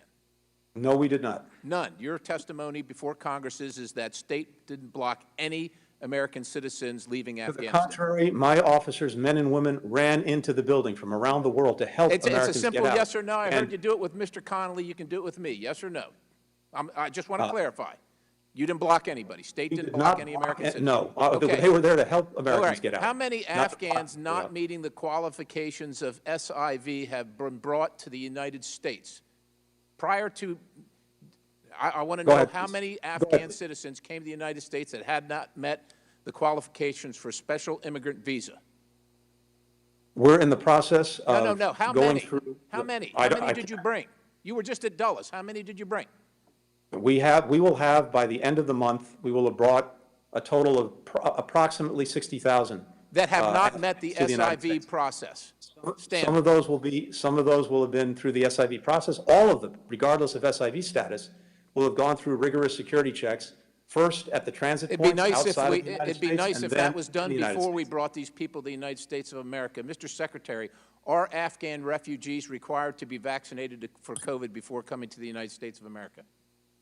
They are vaccinated in the United States before they are resettled into the United States. There are none of these Afghan citizens that are allowed to leave these resettlement communities, Fort Dix, Dulles, et cetera, that are allowed to leave at any time they want. None of them are leaving unless they are vaccinated for COVID. Is that your testimony? They're tested for COVID and vaccinated for COVID. Vaccinated before they leave? That's my understanding. All right, thank you, Mr. Secretary. Is it the policy of the United States of America to take hard-earned tax dollars and pay terrorist organizations? It is not. It is not. So your testimony earlier is that we're sending taxpayer dollars to Afghanistan right now for humanitarian relief. Who are we sending that to? To NGOs and to the United Nations agencies who are using that assistance, not to the Afghan government. Not to the Not to the Afghan, the Taliban government. How are you accounting for that? How are you making sure that the Taliban government is not receiving that? As we do around the world in places of conflict where we provide humanitarian assistance, working through UN, working through NGOs with long-tested methods to make sure that the assistance provided goes to the people who need it, not to the government in question. Is it your understanding that over the past 20 years, the United States taxpayers have paid Pakistan, who has then used that money to support the Taliban, the Haqqani Network, ISIS-K, Khorasan Group, et cetera, for the past 20 years? Is that not true? There's a long history that we should all look at together about the involvement of Pakistan. So I would say that we should no longer pay Pakistan and we should pay India. Let me ask you this. I just have a couple more questions for you. A little off topic here, but I think it's interesting. How long was your recent interview with the FBI, and was it a deposition? I'm sorry, I don't know what you're referring. Are you saying that you have not had a recent interview with the FBI since becoming Secretary of State? I'm not sure what you're referring to, and I'm happy to take that up with you offline. Did the State Department turn over documents to the FBI related to Hunter Biden, Burisma, and or the Blue State Strategies Corporation? You'll have to So you have no knowledge of this? You have had no...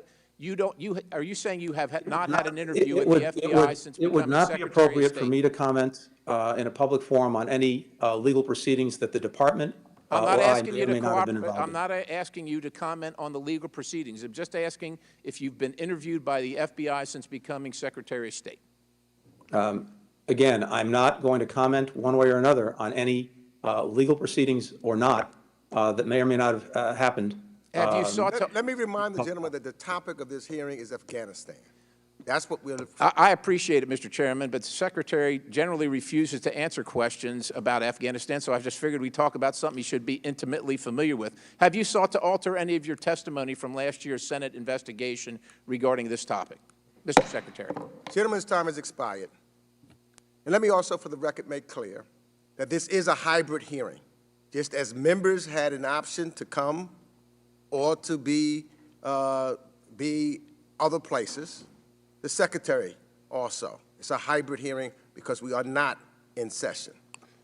Mr. Chairman, Mr. Chairman, point of inquiry, if I could. Who seeks recognition? This is Congressman Issa. Just for my edification, was it expressed to the Secretary that he had a choice of either one, or was he invited to come here, or was he alerted to remain there? And I only ask because I think we all agree that if he could have been here in person, it would have been better. But if it was an option or for whatever reason, because I want to make sure that it's clear that the Secretary may have done no wrong, even though many of us would prefer him to be here. The Secretary has done no wrong. It was an option, and I made it as an option as I've done with every member. Okay. Thank you, Mr. Chairman. I now recognize Representative Karen Bass of California, who's the chair of the Subcommittee on Africa, Global Health, and Global Human Rights for 5 minutes. Thank you very much, Mr. Chair, and thank you, Secretary Blinken, for attending this hearing and for your patience with putting up with the theatrics of my colleagues on the other side of the aisle. I want to thank you again for spending the time and agreeing to take everyone's questions for 5 minutes. The departure from Afghanistan has provided really unprecedented insight into our foreign policy. In addition to demonstrating the bravery, dedication, and professionalism of our military, diplomats, and Afghan partners, it has also shown how a 20-year effort and billions of dollars have really raised questions about what the return of investment is that we desired in terms of sustaining peace and stability in Afghanistan. The assumption of power by the Taliban has secondary and tertiary effects on the most vulnerable segments of the population, especially women and children.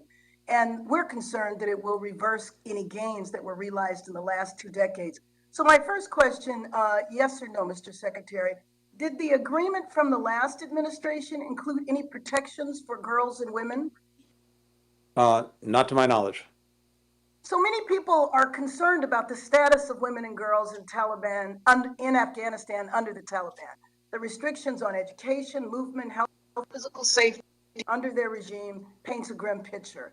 I'd like to know how the administration will work with partners to support advocacy for women's rights and the rights of ethnic and religious minorities. Thank you. Go ahead. Thank you, Congresswoman. One of the truly great achievements of the last 20 years was the progress made by women and girls in particular in Afghanistan. And one of the things that we should be proud of is the support, the leading support that we gave to that when it comes to access to education, to health care, to the workforce, entrepreneurship. Those gains were significant, and we were the leading contributor. I was in Kabul in April. I sat with a number of women who had benefited from our assistance, including women who'd gone on to become leaders in their parliament, in the media, NGOs, et cetera, and of course heard their profound concerns about the future. Just recently, when I was in Doha and at Ramstein, talking to people who'd been evacuated from Afghanistan, I spoke to a lot of women and girls and heard their deep concerns about the future, as well as people who are still in Afghanistan.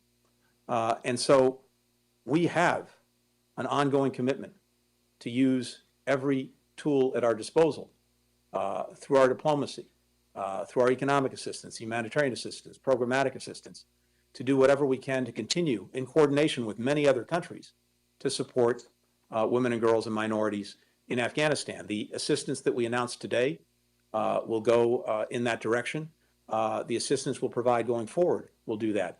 And with regard to women and girls in particular, given the incredible fragility of the situation that they're now in, I will be naming a senior official here at the State Department to focus entirely on the ongoing effort, both from the United States government and in coordination with other countries, to support them.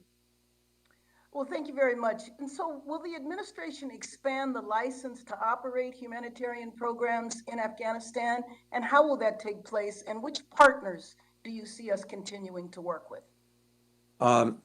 In short, yes, that's exactly what we're looking at. And you rightly point out, we've already issued a license to make sure that humanitarian assistance could go forward. We're looking at whether that needs to be expanded, consistent, of course, with our sanctions and consistent with our national security, to allow appropriate assistance to get to those who need it. Who approves that license? Who are we making that request to? The Treasury Department is responsible for the licenses, but we do this in coordination or consultation with us and other agencies in the government, as well as, of course, the White House. And which partners on the ground are we continuing to work with? We have, and we can get you the list. We have a number of NGOs that remain active in Afghanistan, as well as NGOs or NGOs. Some are. There are, I believe, a couple of U.S. NGOs that are still active, international NGOs, and UN agencies. I met with the head of the UN's humanitarian assistance program just a few days ago when I was in Doha, and we spent a lot of time talking about how this assistance could continue to go forward and what some of the mechanisms were that could be put in place to make sure that it was getting to the right people and being used effectively. Gentlelady's time has expired. I now recognize Representative Dara Issa from California for 5 minutes. Thank you, Mr. Chairman. Mr. Secretary, before we get into the tougher part of this, I want to thank you for the effort that has gone on by the men and women of both the State Department and the Department of Defense, and a lot of independent actions that occurred to try to help get people out in the aftermath of the withdrawal. I would not be doing my job, though, if I didn't ask some tough questions. One of them is up here on this board, and it's pretty straightforward. A response I received from the State Department said to my staff when we asked about continued work to get people out, it said, make contingency plans to leave when it is safe to do so. That do not rely on U.S. government assistance. How do we square the fact that in an official response that I waited weeks for, that we do not have any assurance for assistance, but that when people get out, typically they are lauded by the State Department as success stories? That includes an 80-year-old couple that was announced to have gotten out when, in fact, we saw no real assistance by the State Department, had to find out there was a non-government flight and get these 2 American citizens onto that flight, and we still have a number of others.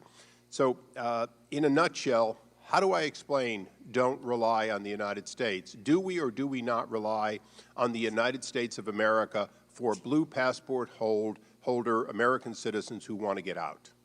The answer to that is yes, absolutely. And could you tell me, because I'm sorry, I can't see it clearly from here, you know, when and to whom that statement was made? We'll give it to your staff so that you get it without it being fully disclosed, but it is a correspondence And directly. Congressman, I'd really welcome following up with you, with your team, with your staff to make sure that we are following up on that particular request. I've got here, because I really want to express deep appreciation to members of Congress, this committee.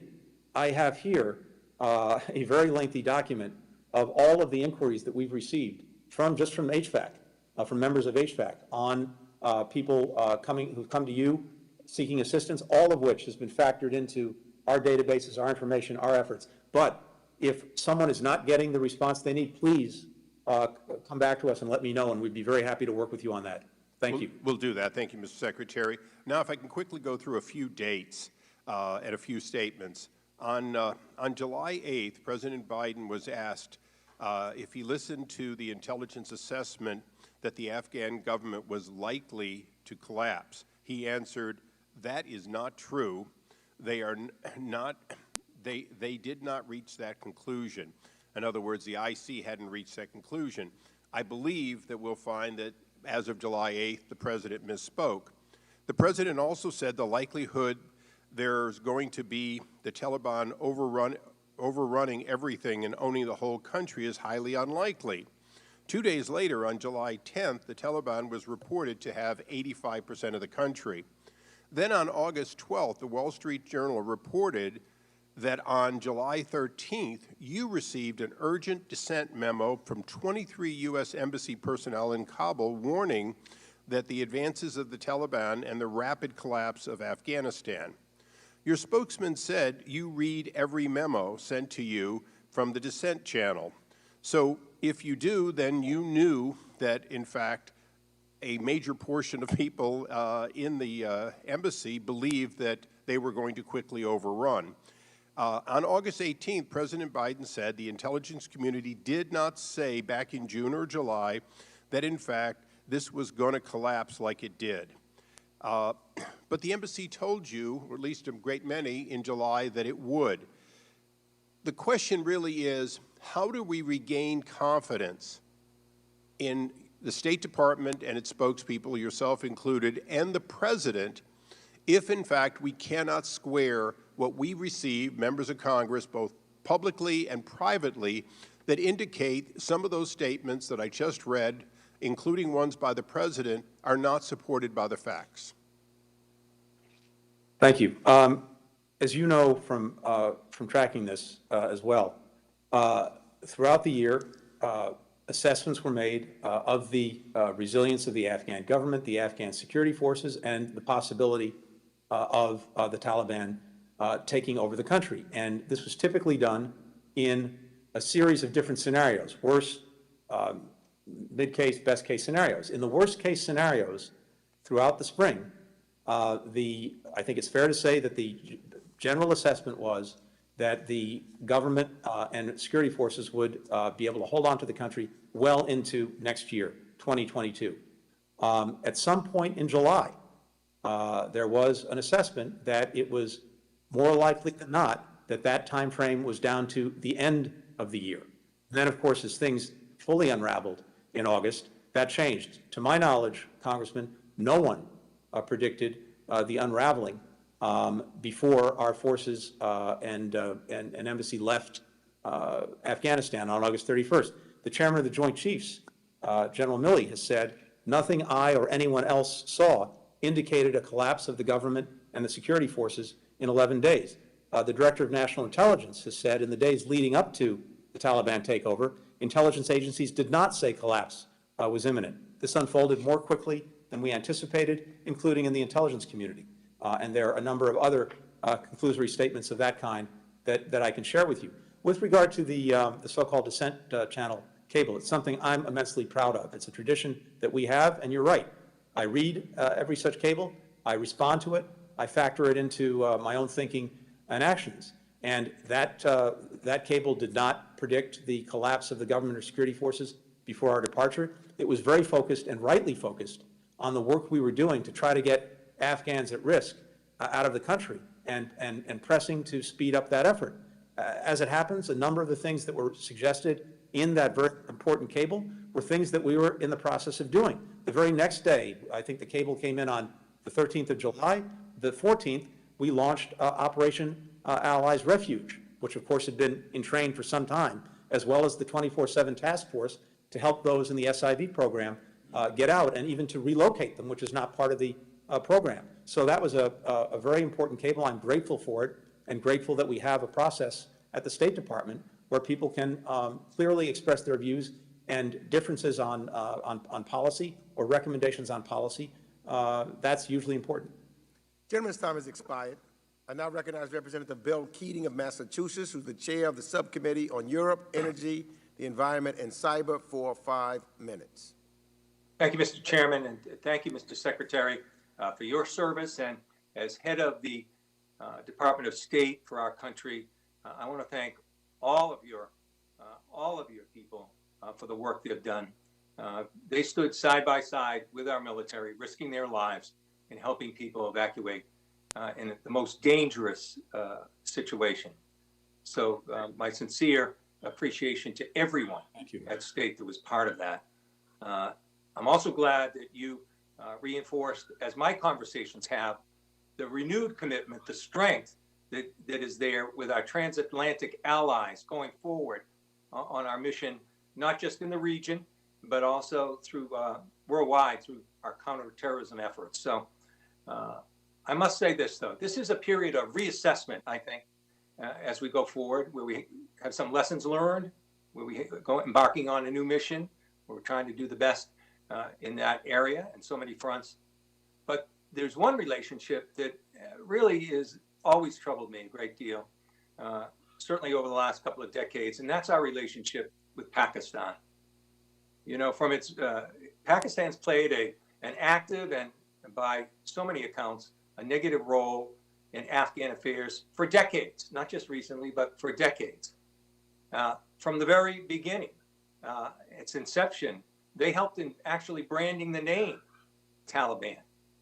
And by 2005, when the Taliban was reconstituting in East and South Afghanistan, and importantly, across the border in Pakistan, and as Pakistan's ISI, their Inter-Services Intelligence Agency, had such strong ties and cooperation with the Haqqani network, responsible for so many things, including the deaths of some of our soldiers.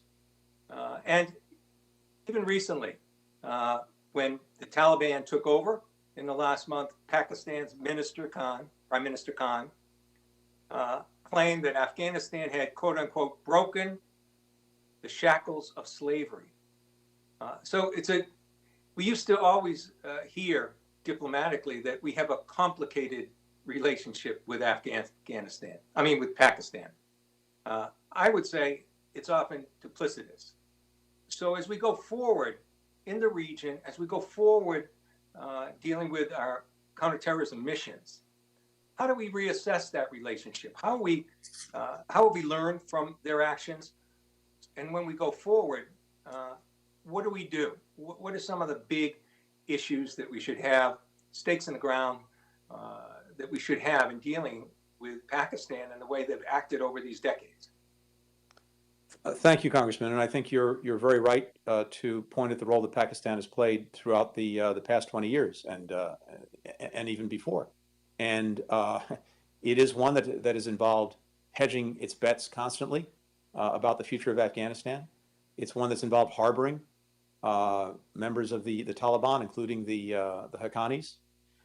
It's one that's also involved at different points cooperation with us on counterterrorism. And so there are a number of things that have come into play. It has a multiplicity of interests, some that are in conflict, clear conflict with ours. When it comes to Afghanistan, it's focused, of course, as well on India and the role that India is playing in Afghanistan, and it looks at it through that prism as well.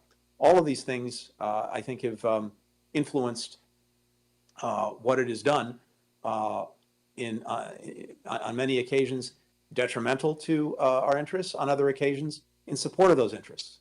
And so going forward, what we are looking at, what we have to look at, is an insistence that every country, to include Pakistan, make good on the expectations that the international community has of what is required of a Taliban-led government if it's to receive any legitimacy of any kind or any support going forward, to include ensuring freedom of travel, to include making good on its commitments on not allowing Afghanistan to be used as a haven for outward directed terrorism, to include upholding the basic rights of the Afghan people, including women and girls and minorities, to include allowing humanitarian assistance in, to include having a more representative government.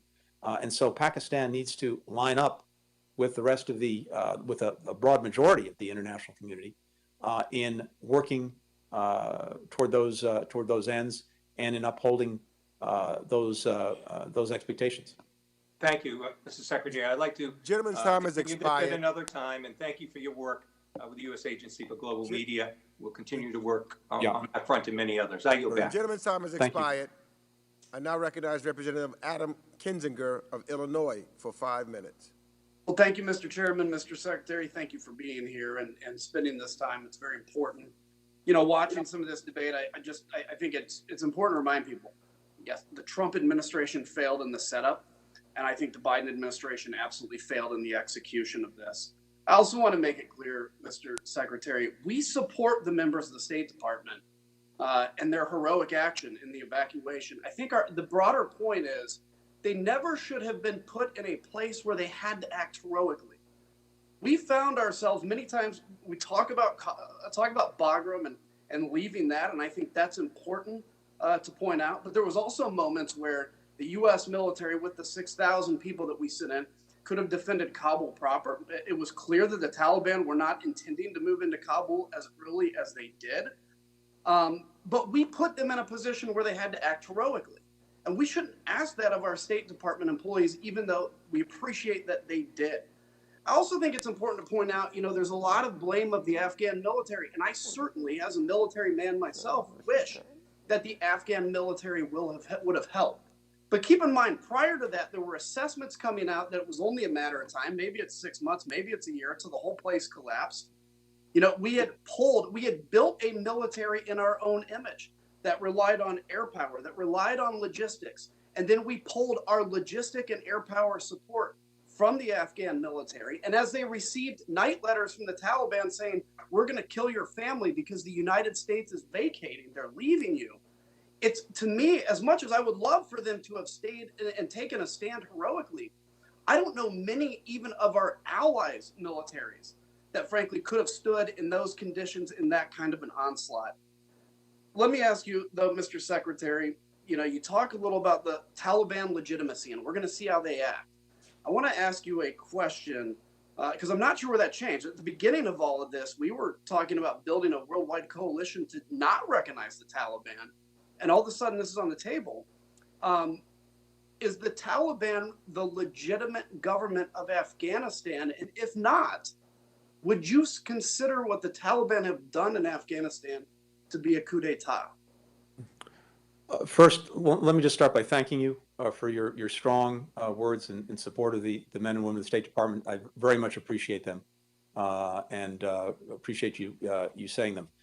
Second, with regard to the Taliban and your question, it is the de facto government of Afghanistan.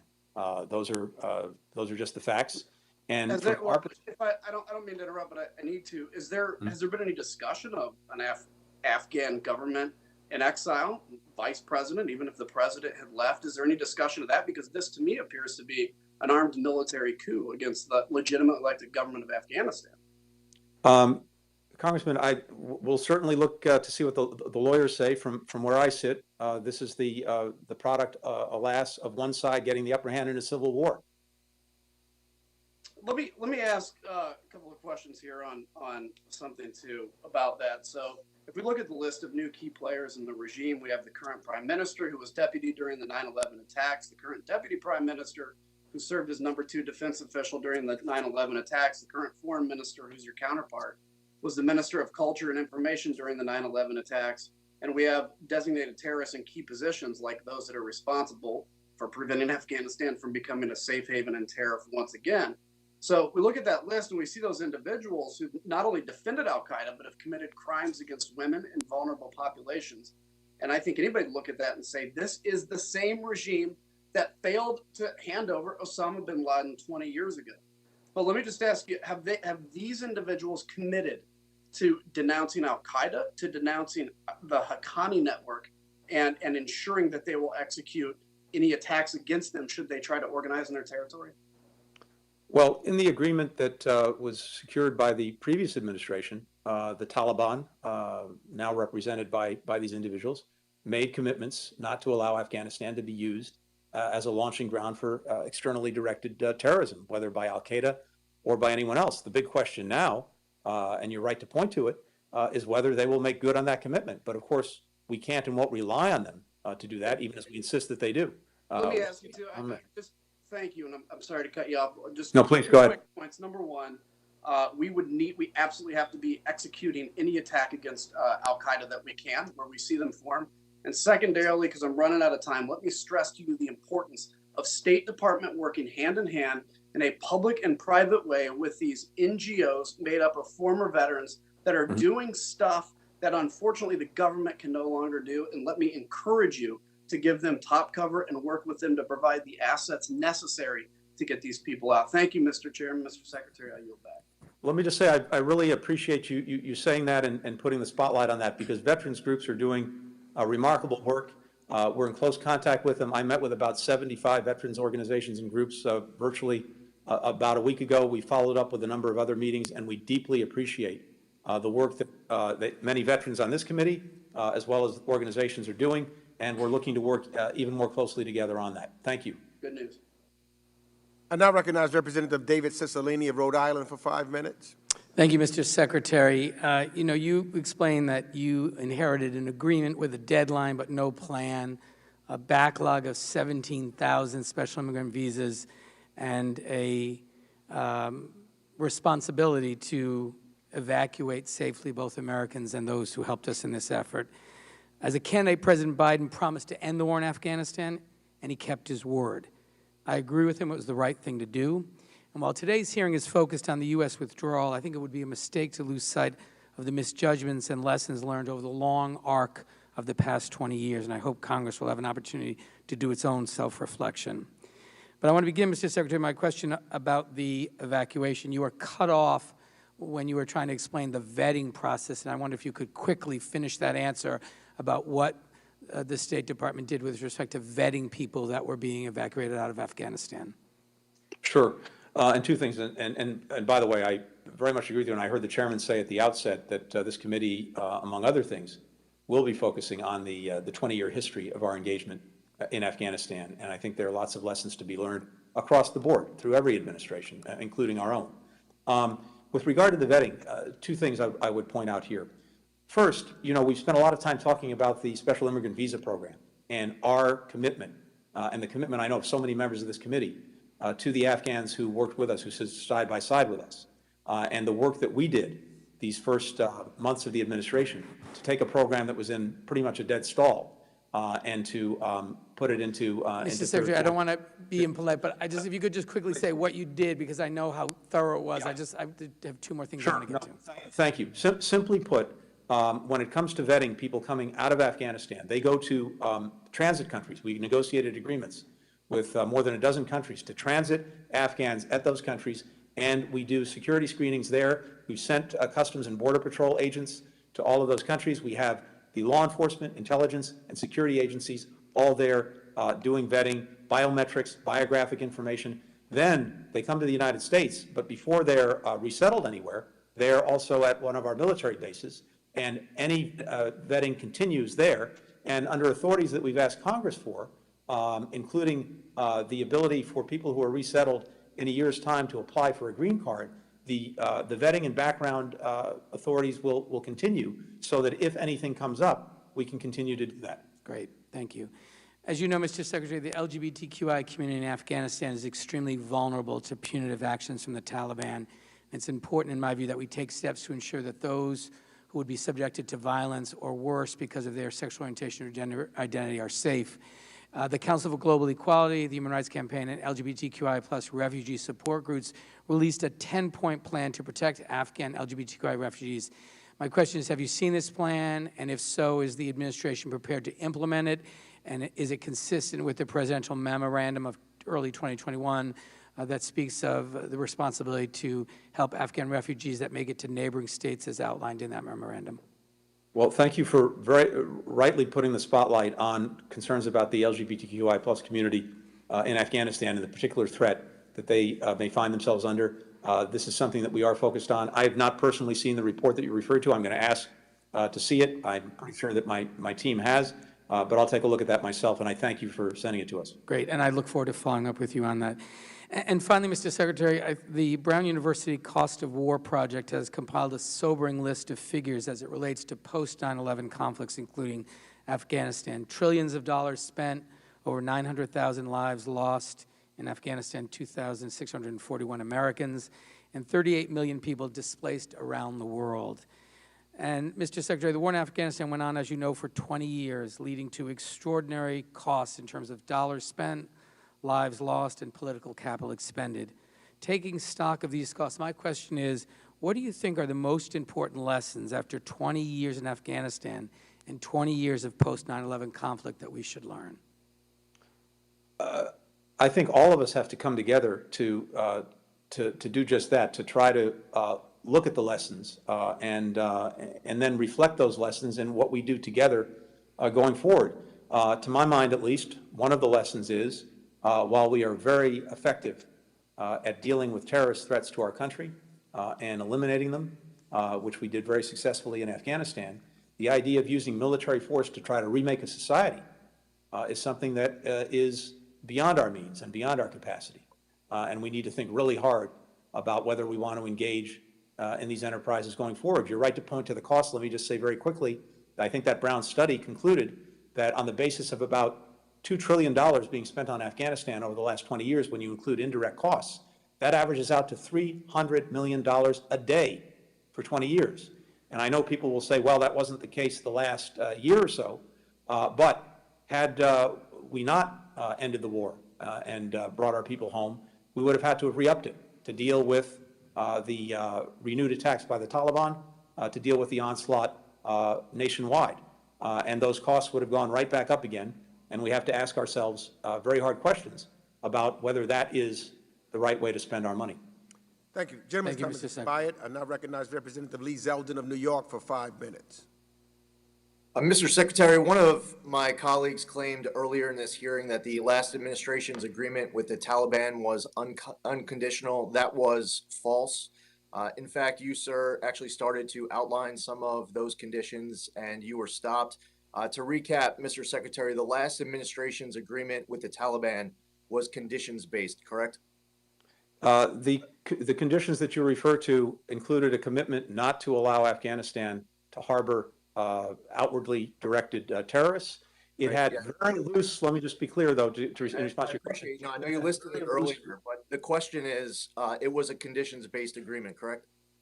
Yes, except that those conditions were so loose, particularly with regard to the commitments it made. You can criticize the agreement all you want, Mr. Secretary. I just wanted you to answer the question. Next, are you aware that President Biden says in the transcript of his George Stephanopoulos interview that he would have withdrawn from Afghanistan regardless of that prior agreement? Yes, that's right. Okay. But not necessarily in the time, place, and manner that we did, which was imposed upon us by that agreement. On July 8th, as Congressman Issa referred to earlier in this hearing, President Biden said, quote, the likelihood that there's going to be the Taliban overrunning everything and owning the whole country is highly unlikely. That is a very different prediction than what the U.S. intelligence community actually was saying.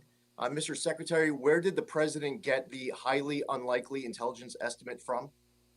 As the intelligence community has actually said, including in the days leading up to the Taliban takeover, they were not, and no one was predicting the rapid collapse of the government and the security forces. Throughout the year, the intelligence community looked at a range of scenarios, worst case to best case, about the durability, resilience of the government security forces. In the springtime, it was anticipated. The question is, where did the president get highly unlikely from? Again, based on what the intelligence community was saying and the military. The chairman of the Joint Chiefs has said that no one anticipated that the government or the security forces would collapse in 11 days. Nothing he suggested. Mr. Secretary.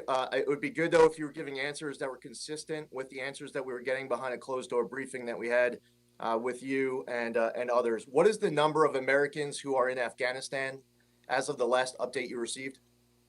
The Congressman, going back to this weekend, we had about 100 American citizens in contact with us who seek to leave Afghanistan. Those are the Americans we're working with. Do you have an exact number?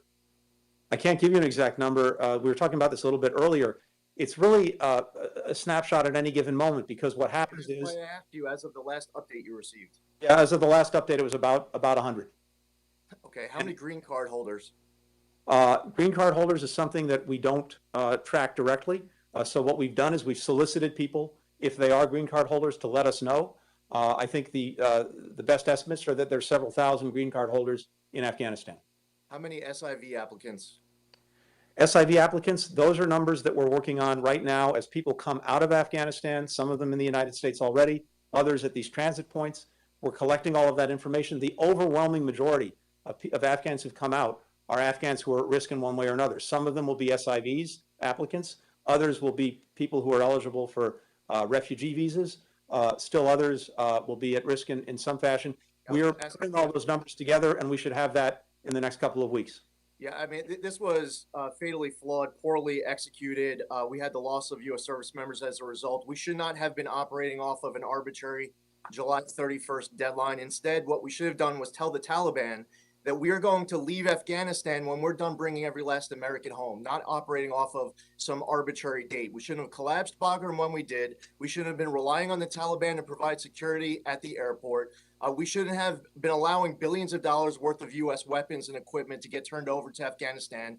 The administration should not have been lying and misleading the American public, like when the White House press secretary is standing out there to the press and to the American public and saying that Americans aren't stranded, even though we all know that they are. And I'm concerned that this administration, with incompetency, is exposing a vulnerability that other countries, like we see North Korea now testing long-range missiles. We see Iran enhancing uranium enrichment. What happens when China and Russia and Hamas and Hezbollah and Al-Qaeda and the Taliban, they continue to press forward because we have an administration that doesn't know how to confront an adversary, understanding that they do not respect weakness, they only respect strength. And it is so greatly unfortunate, the consequences, and I believe that you, sir, should resign. That would be leadership. I yield back. To the contrary, Congressman, I believe that there's nothing that our strategic competitors like China or Russia or our adversaries like Iran, like North Korea, would have liked more than for President Biden to have re-upped the war in Afghanistan for another 5, 10, or 20 years, to be bogged down in that conflict. Nothing they would have liked more. And we're now able, as a result of the decision the president made, that none of his predecessors made, to end the war after 20 years, to ensure that a third generation of Americans didn't have to go off and fight and die in Afghanistan, while bringing 125,000 people out. We are now in a much better position to confront the challenges and threats that we actually face in 2021. This isn't a Gentleman's time has expired. I now recognize Representative Ami Bera of California, the chair of the Subcommittee on Asia, the Pacific, Central Asia, and Nonproliferation, for 5 minutes. Thank you, Mr. Chairman. And Mr. Secretary, once again, I want to reiterate our thanks as a committee for your appearing before us, answering all the questions and giving every member a chance. That is not something your predecessor did very easily. Look, I agree with President Biden's decision to withdraw. I think most of the American public agrees with that decision.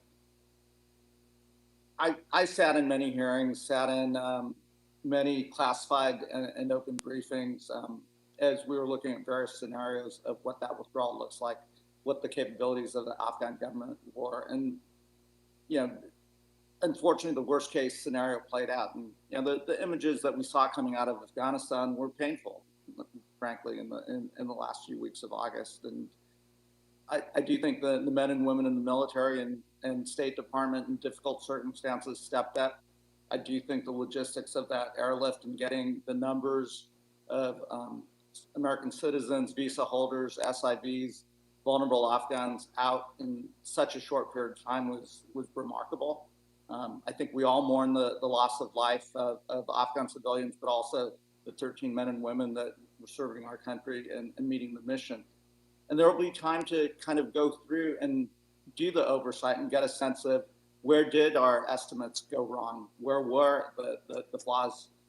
But at this moment in time, knowing that we still have American citizens there, knowing that we still have vulnerable Afghans and so forth, I really do want our focus to be getting those folks to safety, the visa holders, the SIVs, and others. And I won't ask you to guarantee a commitment that you'll get everyone out. Nobody can make that promise. But what I will ask is working with my office, working with the various congressional offices, the men and women at the State Department, that we will use every resource that we can in a difficult situation, in a challenging security situation on the ground, to do the best job possible to get every American citizen, visa holder, SIV, and vulnerable Afghan out to safety. Can I get that promise that we'll do everything? Absolutely. You have that commitment, and I welcome working with every member of this committee to do just that. Great. Thank you. And your staff, and again, the men and women within the State Department and elsewhere, again, in trying circumstances, have been very readily available to work with us. As, you know, again, we've submitted over 10,000 names of folks, just given the size of our population in the community. Secondly, and we haven't talked about this, is, as I mentioned earlier, we have the largest Afghan refugee population in the country, and we're proud of that. You know, we've welcomed these men and women. We've got great resettlement agencies that are working with folks, but we've also got real challenges just because of the rapidity of folks leaving country and arriving after being vetted in the United States. Many of these folks now are coming as humanitarian parolees under a visa status that doesn't necessarily have the resources that are available. I know we will be working on a budget supplemental to help provide the resources to get medical resources, get visa resources, and ramp up your staffing at the State Department to process these refugees. I would hope that the men and women on this committee, Democrat, Republican, as well as everyone in the House and Senate, overwhelmingly support the supplemental requests that will be coming as hopefully within the next few weeks to provide those resources. Because the one thing, when I talk to our veterans community, and many that are served in Afghanistan and are wondering about that service, the one thing we can do to make them whole is to welcome these folks that serve them, work side by side, often save their lives, and really do everything we can to get those folks to safety. Those that are coming to the United States, to help them reassemble their lives. So, Mr. Secretary, I would imagine that supplemental is coming. We've already heard some top line numbers the president's asked for. Are there specifics that, from your vantage point with the men and women who work for you, that you see on that horizon? Yeah, thank you so much for flagging that. Let me just say very quickly, yes, we're going to be looking for support from all of you on this, and particularly a few things. For Afghans who are paroled into the United States to receive the same benefits that refugees do, so that they have some ongoing support, the ability to work in the United States, HHS benefits that they wouldn't otherwise get. We'd also like them to be able to apply for a green card after 1 year of being in the United States. And there's some significant funds that will be requested to support both the efforts that we've already made at the different transit points where we've incurred significant expenses, as well as to continue to relocate people, to bring them to transit points into the United States, process them, et cetera. So that is coming, and in fact, we need to get this done quickly in the CR, I think, so we have just a few weeks to do it, and I really welcome your support and everyone's support for that. Thank you. I now recognize Representative Ann Wagner of Missouri, who's the vice-ranking member of the full committee, for 5 minutes. Secretary Blinken, I represent the people of Missouri's 2nd Congressional District, and today I'm also here on behalf of the family of Lance Corporal Jared Schmitz of our region. Let me tell you about this heroic and selfless young man. Lance Corporal Schmitz from Wentzville, Missouri, was 20 years old when he lost his life in the terrorist attack at the airport in Kabul just days before Joe Biden's arbitrary deadline of August 31st. He was passionate about his military service. He was totally committed to making a difference as a U.S. Marine and had gotten his parents' permission to enlist at just 17 years old. I don't believe that this hearing will allow us to truly understand why he and his fellow military servicemen and women were killed on August 26th of 2021. His family, their families, and all Americans deserve answers, sir. I am outraged to hear this administration claim its retreat from Afghanistan, its surrender, was a success.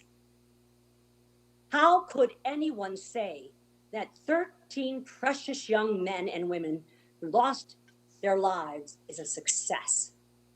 I'm not asking for my own peace of mind. I'm asking on behalf of the families. They're burying their sons and their daughters this week, and they deserve accountability, and they deserve transparency, and they deserve answers. The Biden administration outsourced the security of our military stationed at the Kabul airport to the Taliban. It was a total betrayal. You put the lives of our men and women in the hands of a brutal terrorist organization after you claimed that the Taliban would never even be in charge of the country. Then he said they would never be in charge of Kabul. He said we would never leave Americans and allies behind. It was lie after lie. President Biden wanted out at any cost, and that cost, sir, was 13 American lives, $85 billion in equipment, our Bagram Air Base, our United States Embassy, our credibility with the allies and the Afghans who stood and fought with us, and our national security and safety of our homeland. Make no mistake, Mr. Secretary, the Biden administration's egregiously inept withdrawal has left America and the world a much less safe place 20 years after September 11th. Secretary Blinken, will you honor these families and give the American people the answers they deserve in the wake of this ongoing disaster? Who will be held accountable? In your opening statement, you said the Taliban, you said several times, the Taliban made it clear we had to withdraw. The Taliban made it clear, or they would escalate. Now we hear in testimony, President Putin was dictating our counterintelligence. And you tell us NATO made us do it. Trump made us do it. The Taliban made it clear.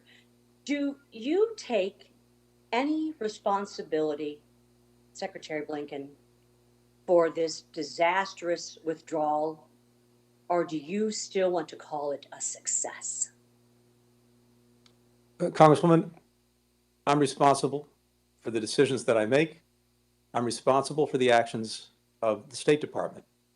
I'm responsible for looking at any lessons to be taken from those decisions and those actions. I'm also responsible for being accountable for those decisions and Let me actions. ask you a simple question. And if you let me finish, please. My time, The way that I'm accountable is doing exactly what I'm doing today, which is to you and through you to the American people, to hold myself accountable for all those decisions. And we made the right decision in ending America's longest war. We made the right decision in not sending a third generation of Americans to fight and die in Afghanistan. We did the right thing by our citizens in working feverishly to get every one of them out. We did the right thing by 125,000 Afghans to bring them to safety. And now we're working to do the right thing to hold the Taliban to the expectations of the international community, to ensure people can continue to travel freely, to ensure that the rights of Afghans are upheld, to ensure that they make good on commitments they've made on counterterrorism. That's what we're doing. Gentlewoman's time has expired. I now recognize Representative Castro of Texas for 5 minutes. Thank you, Chairman, and thank you, Secretary, for your testimony today. Thank you for your work and the work of the many very devoted employees at the State Department. And I want to talk to you for a second about a way that Congress can be helpful in that work. Secretary Blinken, the 9/11 Commission's report held that only 56% of the Bush administration's senior national security positions were filled at the beginning of September 2001, impeding its ability to respond to crises. Today, only 26% of the State Department's Senate-confirmed positions are filled. This isn't because President Biden hasn't presented nominees. It's because a single senator has thrown a tantrum and blocked these nominees from getting a vote and prevented national security positions from being filled.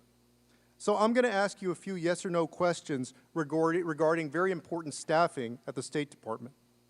Do we have a Senate-confirmed Assistant Secretary of State for Conflict and Stabilization Operations who would inform U.S. policy in war zones like Afghanistan? We do not. Do we have a Senate-confirmed Assistant Secretary of State for South and Central Asian Affairs who would cover Afghanistan? We do not. Do we have a Senate-confirmed Assistant Secretary of State for East Asia and Pacific Affairs who would guide U.S. policy towards China, a country deeply involved in South Asia? We do not. For African affairs? We do not. European and Eurasian affairs? We do not. Western Hemisphere affairs? We do not. International organization affairs, international narcotics and law enforcement affairs, and educational and cultural affairs? We do not. For each of these positions, President Biden has nominated a candidate. The candidate has testified in front of the Senate Foreign Relations Committee, been vetted and recommended by that committee for a vote, only to be delayed by a hold by Senator Ted Cruz of my home state of Texas. This has delayed many other positions as well and is denying you the team you need to advance our nation's interest abroad and protect our own national security. Despite this, the State Department rose to the occasion. Over 120,000 people were successfully evacuated from Afghanistan in a short period of time in one of the biggest humanitarian operations the United States has ever seen. But the work continues, and having Senate-confirmed people in these positions will be critical as we marshal our allies for what comes next in Afghanistan. And I want to ask you, Mr. Secretary, as you've done this very hard work and your people at the department are stretched thin because the Senate has not confirmed these nominees, what would you say to Senator Cruz, who's single-handedly blocking key national security appointments and jeopardizing our national security? Look, I would just simply ask the Senator and ask the Senate to move forward in confirming our nominees, virtually all of whom went through the Senate Foreign Relations Committee and were sent to the floor, and that's where they now lie. And to your point, we need all these people. We need them to do the business of the United States. We need them to advance the interests of the United States, especially at this critical time. So I hope very much that we can work through this very, very quickly, and I would hope that the Senate can get our nominees confirmed. Thank you, Mr. Secretary. I'm going to ask another question on Pakistan, and you may have to take some of it for the record, but I want to get to the question real quick. Sure. I want to follow up on Rep. Keating's line of questioning about Pakistan. As you just noted, over the years, Pakistan has harbored Taliban leaders and provided other forms of support to the group. As my colleague noted, Pakistan's leader cheered the Taliban taking over Afghanistan. You began discussing what we will be looking at with Pakistan moving forward. And on that note, Pakistan is currently a major non-NATO ally of the United States, giving it a number of benefits, including privileged access to U.S. arms sales. And so, based on their past actions, our conversation today, all of it, I want to ask you, given its longtime support for the Taliban, is it time for the United States to reassess its relationship with Pakistan and reassess its status as a major non-NATO ally? Thank you for the reasons you cited, as well as others. This is one of the things that we're going to be looking at in the days and weeks ahead. The role that Pakistan has played over the last 20 years, but also the role that we would want to see it play in the coming years, and what it will take for it to do that. Thank you. I yield back, Chairman. Gentleman's time has expired. I now recognize Representative Brian Mast of Florida for 5 minutes. Mr. Secretary, as the transcript, the leaked transcript, as you referred to it, says, did the President Biden work with the coward exiled president of Afghanistan to manipulate the intelligence about the Taliban?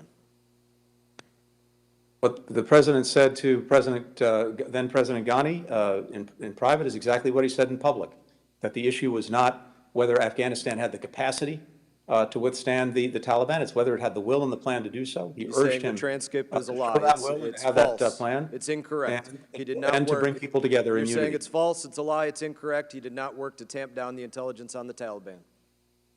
Absolutely not. So the transcript is incorrect. That's your testimony today.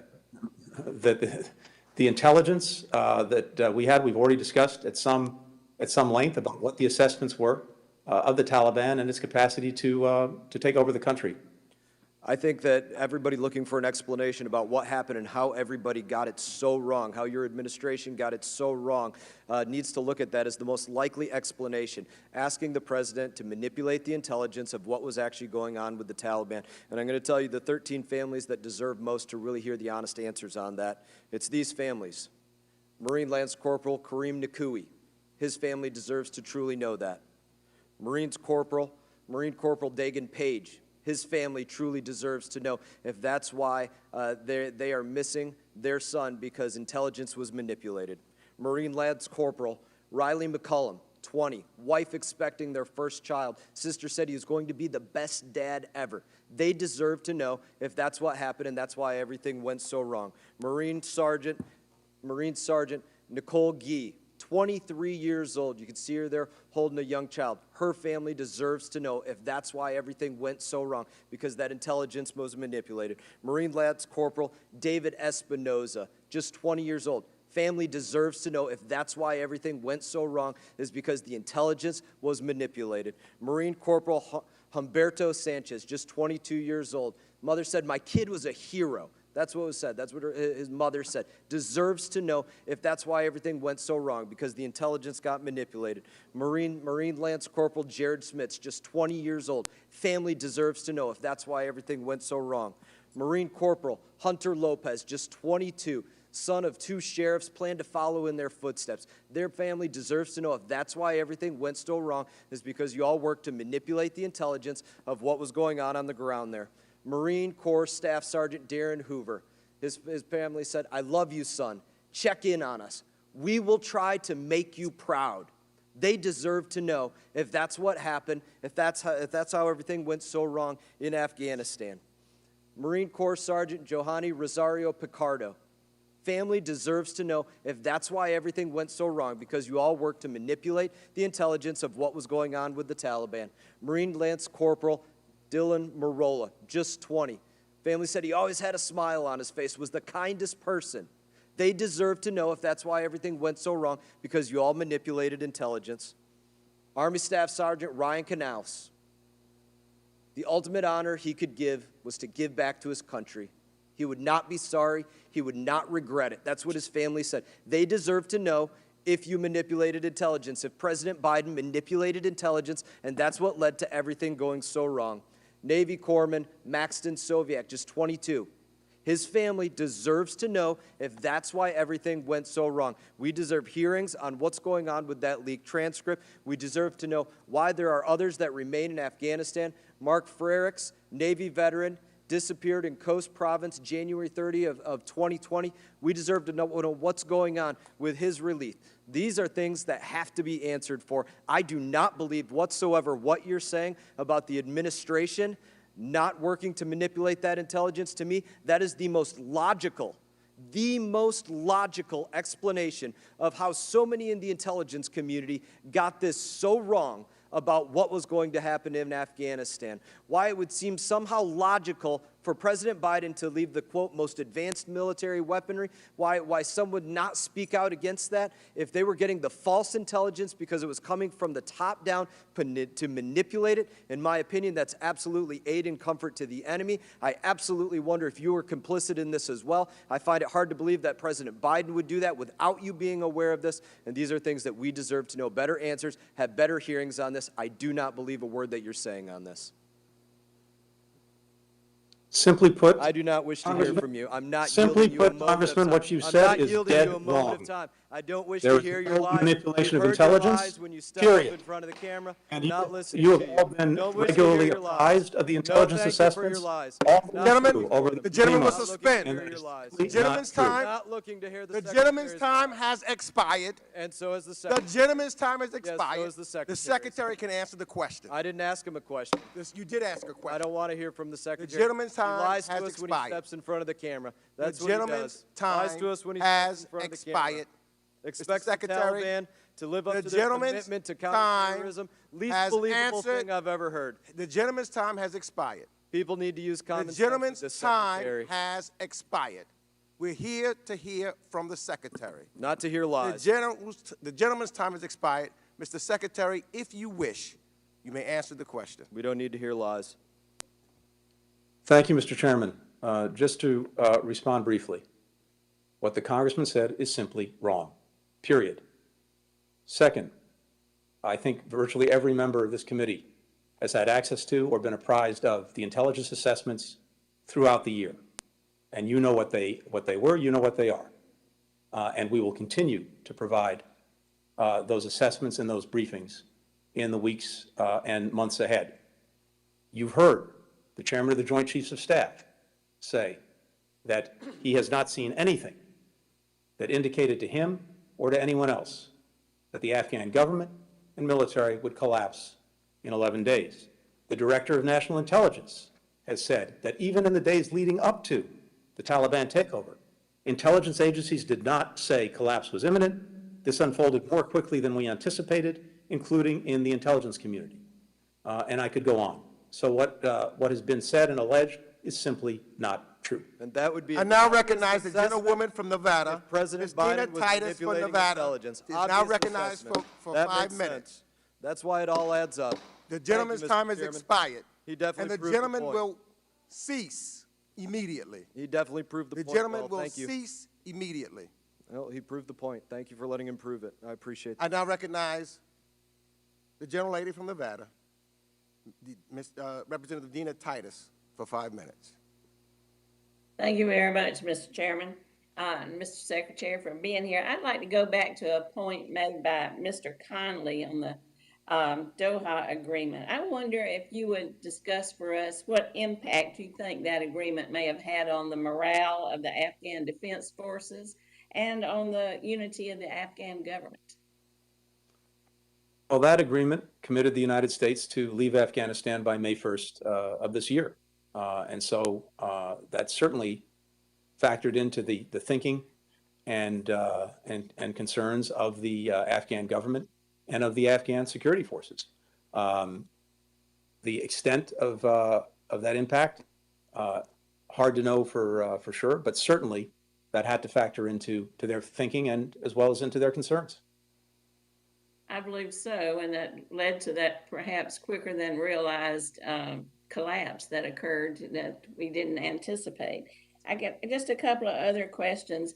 we've been hearing about domestic and foreign journalists being abused by the Taliban, and also some of the NGO or healthcare workers or just non-government humanitarian workers. I wonder if there's anything going on, any talks between the U.S. and any of our international partners of how to defend them to be sure that they are able to continue their work once we're gone. Yes, very much so. Two things. One, we've been working very hard to make sure that basic humanitarian assistance can still get into Afghanistan, working with and through NGOs, working with and through the United Nations agencies, and also putting in place mechanisms to make sure that that assistance is used in the way we intend it to be used, that is to the benefit of the Afghan people, the recipients, not the Taliban-led government. Second, we've been working full-time around the world to bring country after country on board with the expectations that we're setting of the conduct of a Taliban-led government, to include upholding the basic rights of the Afghan people, to include women and minorities.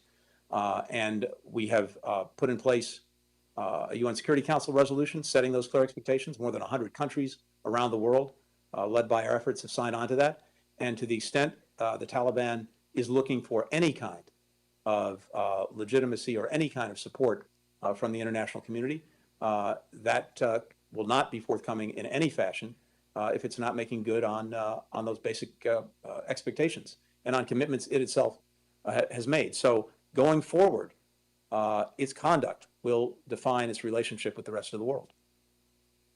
Thank you. They seek to be legitimate, I know, but in the meantime, one of the challenges they're facing, of course, is the economy, and that's not new. That existed under the Ghani government. But we see Pakistan and China rapidly positioning themselves to kind of take advantage of this destabilized economy. I wonder how that's going to impact the U.S. and U.S. international relations, especially in light of the World Bank and the International Monetary Fund freezing distributions of funds to Afghanistan. Could you talk about that? Yeah, you're certainly right to point to that. And the fact of the matter is, though, that there is a Security Council resolution that should also bind Russia and China in their conduct going forward. The international community over the last years was providing every year about 75% of the Afghan government's budget. Needless to say, that's been frozen. Virtually all of Afghanistan's foreign reserves are here in the United States. They are frozen. International financial institutions are not going forward with their own assistance or the ability for Afghanistan to engage in international financial transactions. And so all of that is on the ledger when it comes to what we can do to have the Taliban meet the expectations that have been set by the international community when it comes to how it conducts itself. Well, thank you, Mr. Secretary. Now I yield back. Gentlelady yields back. I now recognize Representative Brian Fitzpatrick of Pennsylvania, who's the ranking member of the Subcommittee on Europe, Energy, and the Environment and Cyber, for 5 minutes. Mr. Secretary, just to get to the core of what your philosophy is on national and international security, sir, do you believe in the maxim and the precept of the stronger that we exert ourselves overseas, the safer we are here in America, i.e. peace through strength? I believe, first, the stronger we are at home, the stronger we're going to be overseas, and that requires unity. It requires coming together. It requires making investments in ourselves, and I hope we can see those forward together. Second, to your point, around the world, it requires absolutely having the strongest military and defense in the world, but it also requires using all the tools at our disposal, to include our diplomacy, to include our economic tools, to include political tools, cultural tools. All of that is in the mix, and all of that defines our strength in the world. Mr. Secretary, do you believe that what the world witnessed over the past several weeks in Afghanistan was American strength? I believe that what the world witnessed was the president ending a war that had gone on for 20 years. But did they witness American strength over the past few weeks? And they witnessed an extraordinary effort that no other country could or would have made under the most extreme conditions in bringing 125,000 people out to safety in making sure that we stood by our allies and partners and helping them to get out as well. And things we've heard from allies and partners around the world is no other country could or would have done what we did. Mr. Secretary, I recently left Ukraine just a few days ago. I returned. My next step. Just hold off 1 second. We're having technical problems. I don't see the secretary that's on, and we should be able to see him visually. And I want to make sure you get all of the time to ask the questions that you are putting forward in his response. Mr. Chairman, can you hear me? We hear you, Mr. Secretary, but we don't see you. Yeah, it looks like the image is frozen here, so let's see if we can. Yeah, let's see if we can fix that.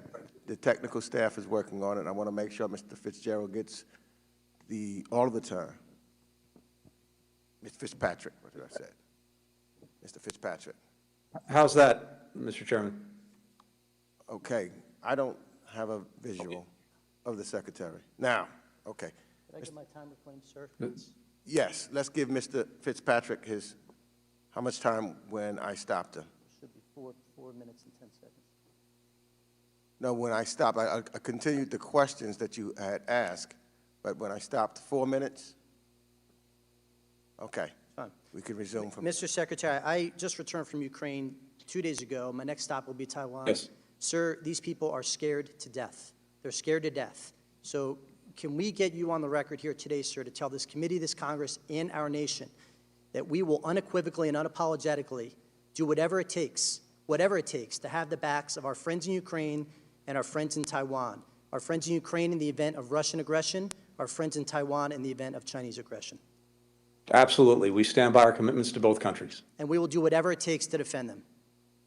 We will stand by our commitments. We'll stand by our commitments to Taiwan under the Taiwan Relations Act. We'll stand by the commitments we have to Ukraine, including, by the way, commitments that President Zelensky discussed and put out just about a week, maybe 2 weeks ago. Sir, I can tell you, I just left there. They are scared to death, and they question the commitment of this country. So I will take you at your word that we will do whatever it takes to defend Taiwan and Ukraine. Next question. Not talking about the arms and munitions. I'm talking about the heavy equipment, the tanks, the Humvees, the Black Hawk helicopters, the aircraft. Sir, all this is GPS tracked. We can identify this, where it's at. Why did we not destroy it, or don't we destroy it now? Thank you. So let me say this. I know my colleagues from the Defense Department, the Joint Chiefs, et cetera, will have an opportunity to speak to you, to speak to Congress in the weeks ahead. They're the experts on this. Since 2004, roughly, something like $80 billion in defense articles was provided to Afghanistan. So that goes back over the last roughly. Sir, I'm sorry. I'm only asking about the GPS tracking. We know the location of this equipment that we have now seen fall into the hands of terrorists. Are we going to destroy it or not? So much of this equipment is either inoperable or will soon be inoperable because it can't be maintained. As I've seen it, based on what I've heard from my colleagues, there is nothing of strategic value, that is, that would threaten us or threaten Afghanistan's neighbors. Having said that, I'm not the expert on this, and I would really defer to my colleagues at the Pentagon.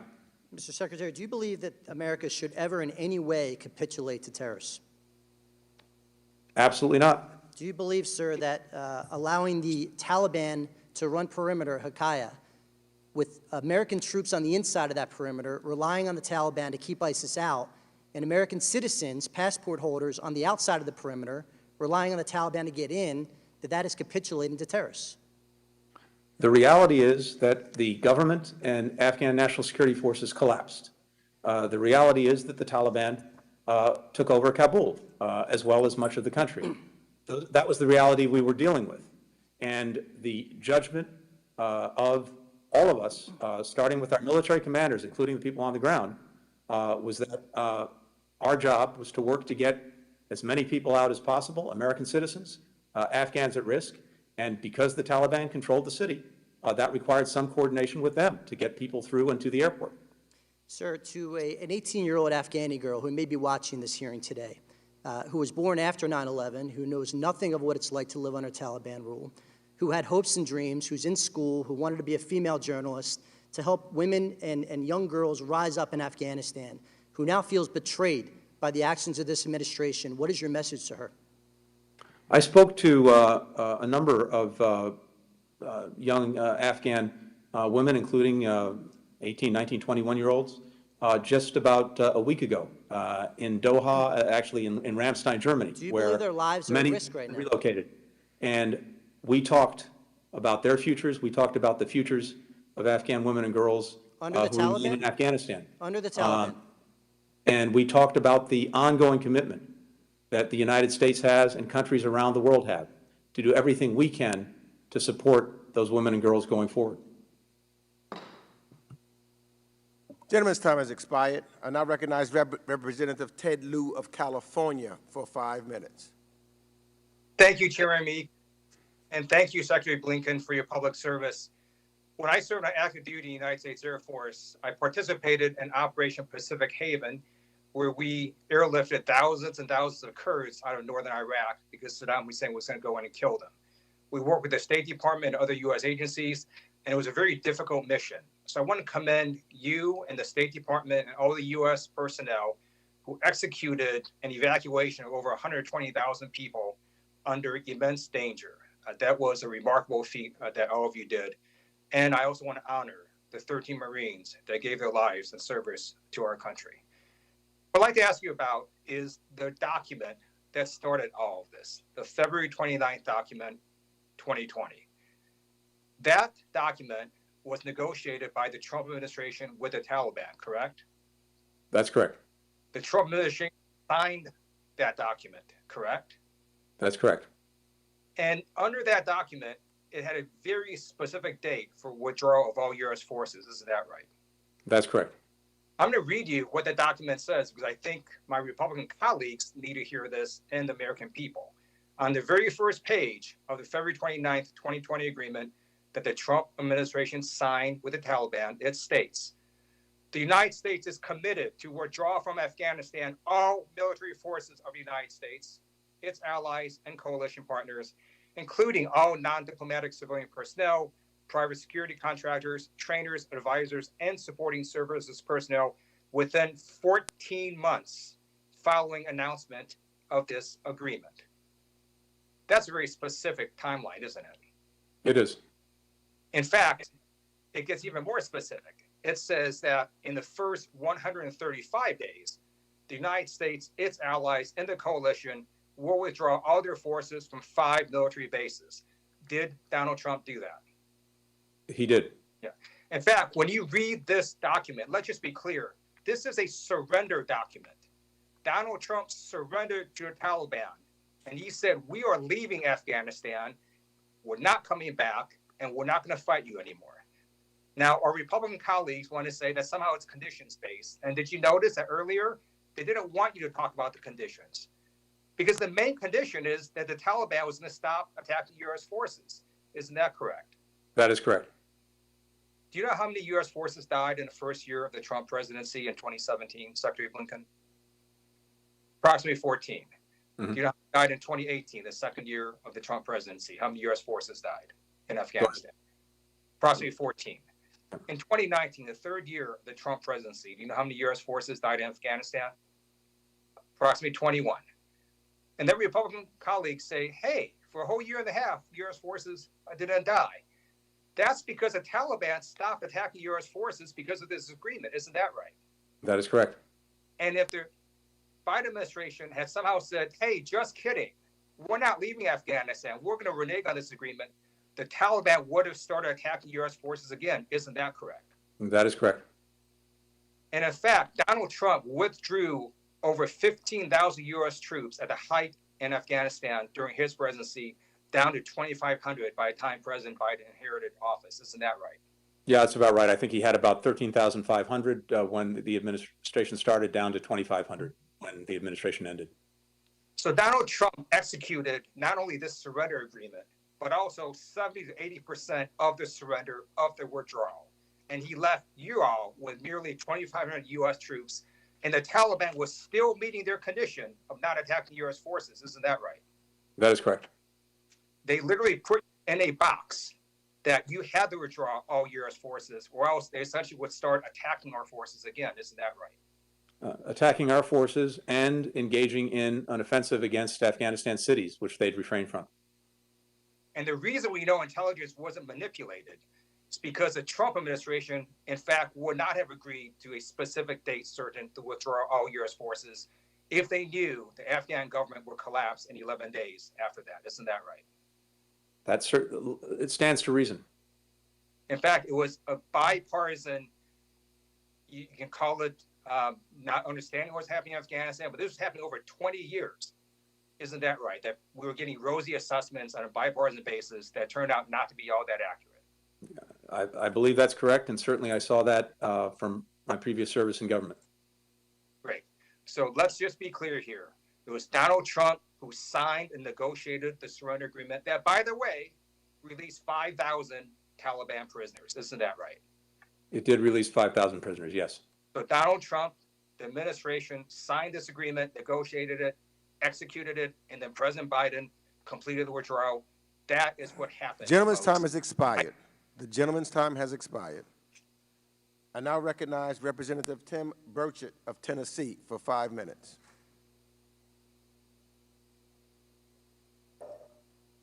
Thank you, Mr. Chairman. This is a picture of Staff Sergeant Ryan Knaus in my local paper, the Knoxville Focus. I want to read you something that his mama said this weekend at the funeral. He was a God-loving man. He died helping people. He died doing what he loved to do. You know, my constituent, Staff Sergeant Ryan Knaus, he was one of the 13 souls lost while allowing over 100,000 people to escape the Taliban. Sadly, the death of Sergeant Knaus, his fellow heroes, I feel like was entirely preventable. If your department and this administration had a plan and had not been caught flat-footed in Afghanistan, there would have been no need to surge 6,000 additional soldiers into the country to secure that airport. You have repeatedly stated that every contingency was planned for, but clearly the rapid collapse of the Afghan government was something that you had not planned for. Their blood is on your hands in this administration, sir. I call on you to resign, and I yield the remainder of my time to Mark Green. Congressman, Mr. Chairman, Mr. Chairman, may I respond, Mr. Chairman? Mr. Chairman, he yielded to me. Can I go ahead? Mark Green. Thank you, Mr. Chairman. The gentleman did yield his time back. I now recognize Representative Susan Weil of Pennsylvania. He yielded his time to me, Mr. Chairman. He yielded his time to me. He yielded his time. Yes, you may proceed. Thank you, Mr. Chairman. Mr. Secretary, yes or no, and I do mean yes or no, is the Taliban a terrorist organization? The Taliban has been designated as a terrorist organization. That's correct. And are you aware that news reports last week show that the Taliban has already set up a school to teach suicide bombers? Are you aware of that reporting? I've not seen that report. I'll make but sure. I'd be welcome if you'd like to share it. Please do. I'll absolutely do that. Thank you very much. You guys keep talking about insinuating that you're going to make an agreement with the Taliban. If they're a terrorist organization, if they have people in their leadership that are on the FBI's terrorist watch list, if they have leadership that is known to be terrorists, and you here have said they are a terrorist organization, what makes it right to even negotiate with these people?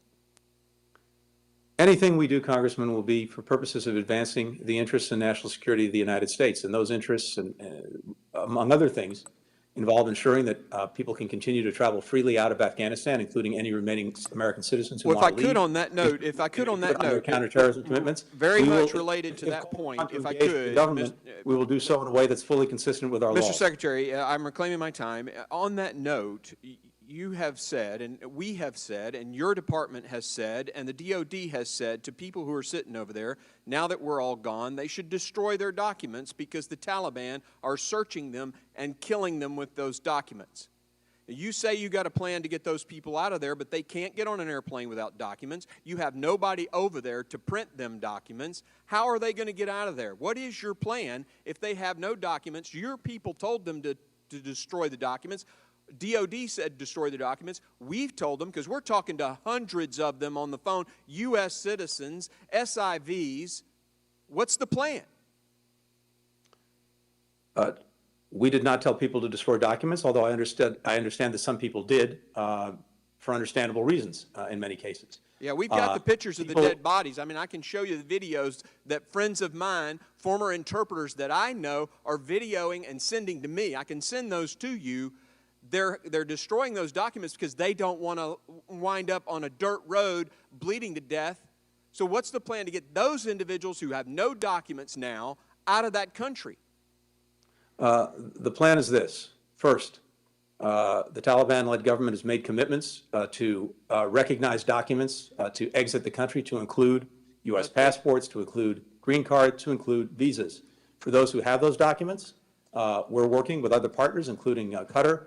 Well, I mean Turkey, for the people who don't have documents, Mr. Secretary, that we know. You just said it was understandable that they would destroy those documents. So what are we doing for the people who don't have documents? And we are putting in place exactly that, a mechanism to make sure that we can get people the documents they need in order to leave the country. And I'm happy to take that up in a different setting to go into more detail. But okay, you're exactly insinuating that might be classified. Okay, fine, we can do that. Considering that the agreement between the Taliban and Afghan governments that the president keeps talking about, everybody keeps talking about this, agreement between the Taliban and the Afghan governments that they're just following. We're following the agreement. It looks like my time's about to expire. I'll see you in a few minutes when it's my turn. Thank you, Mr. Secretary. Thank you. I now recognize Representative Susan Weil of Pennsylvania for 5 minutes.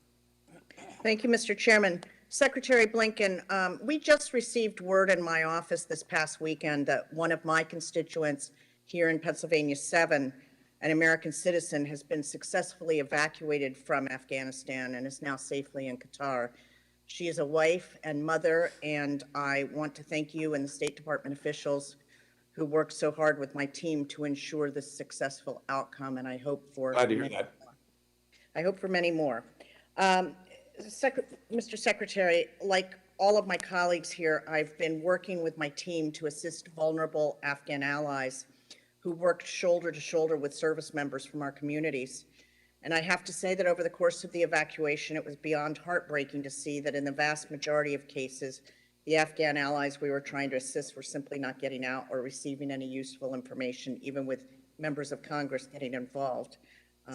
Although I will also say parenthetically, there may have been situations where members of Congress were not particularly helpful or were getting in the way, and I apologize for that on behalf of this body. But at the same time, I want to recognize the extraordinary efforts behind what was the largest airlift in American history. It's a testament to our service members, first and foremost, as well as the administration. What I want to ask you is, what concrete steps is the State Department taking now to accelerate processing time for SIV, P2, and other applications for vulnerable Afghan allies? And what steps is the department taking to improve communication with offices here in Congress when it comes to time-sensitive cases involving our Afghan allies? Thank you. First, let me just again thank you personally, but also thank so many members of this committee who have been working with us on SIVs and other Afghans at risk, getting information to us, working to follow up. We're deeply, deeply grateful for that, and we want to make sure that we continue to do that and work on these cases. As you know, we've discussed before. In the first instance, of course, we inherited a program that was in a deep freeze. We got it back up into second and third gear, and well before the collapse of the government, we went from issuing about 100 visas a week to 1,000, and we were working with Congress to try to streamline and make more efficient this program. As you know, there are 14 steps involving half a dozen agencies that are required by law or by the different implementing rules that came into place as a result of that law. However, having said all of that, going forward, a few things. We have about 20,000 people in the SIV pipeline. That's basically been the number for a long time.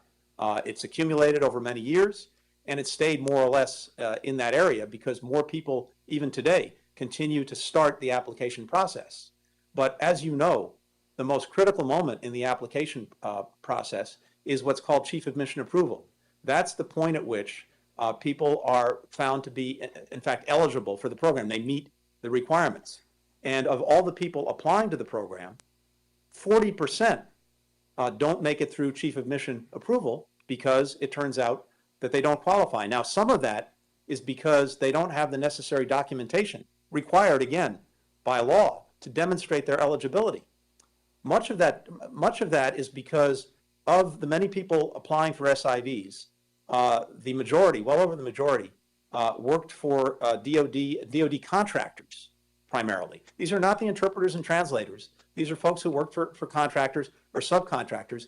Getting a letter demonstrating that they provided faithful service can be very, very difficult, especially if the contractor or the sub went out of business. We need to find a way to deal with that and also to work with all the other agencies to make sure they have the appropriate records. But let me just quickly fast forward to your question. We have about 4,000 or so people who are at the chief of mission approval stage right now, and we're going to work to get them through that in the coming weeks. And then we have another roughly 4,000 who already have chief of mission approval. There's still a number of other steps mandated by law that go into this, including interviews, fingerprinting, et cetera. We're looking to see with you how we can expedite all of that while keeping security foremost in our minds, move people to third countries to finish whatever processing is necessary, and then bring them to the United States. But we need to come to you, I think, to work on ways that we can make this program even more efficient and more streamlined beyond even what we were able to do over the last 9 months. Thank you so much. Mr. Chairman, I yield back. Gentlelady's time has expired. I now recognize Representative Mark Green of Tennessee, who's the ranking member of the subcommittee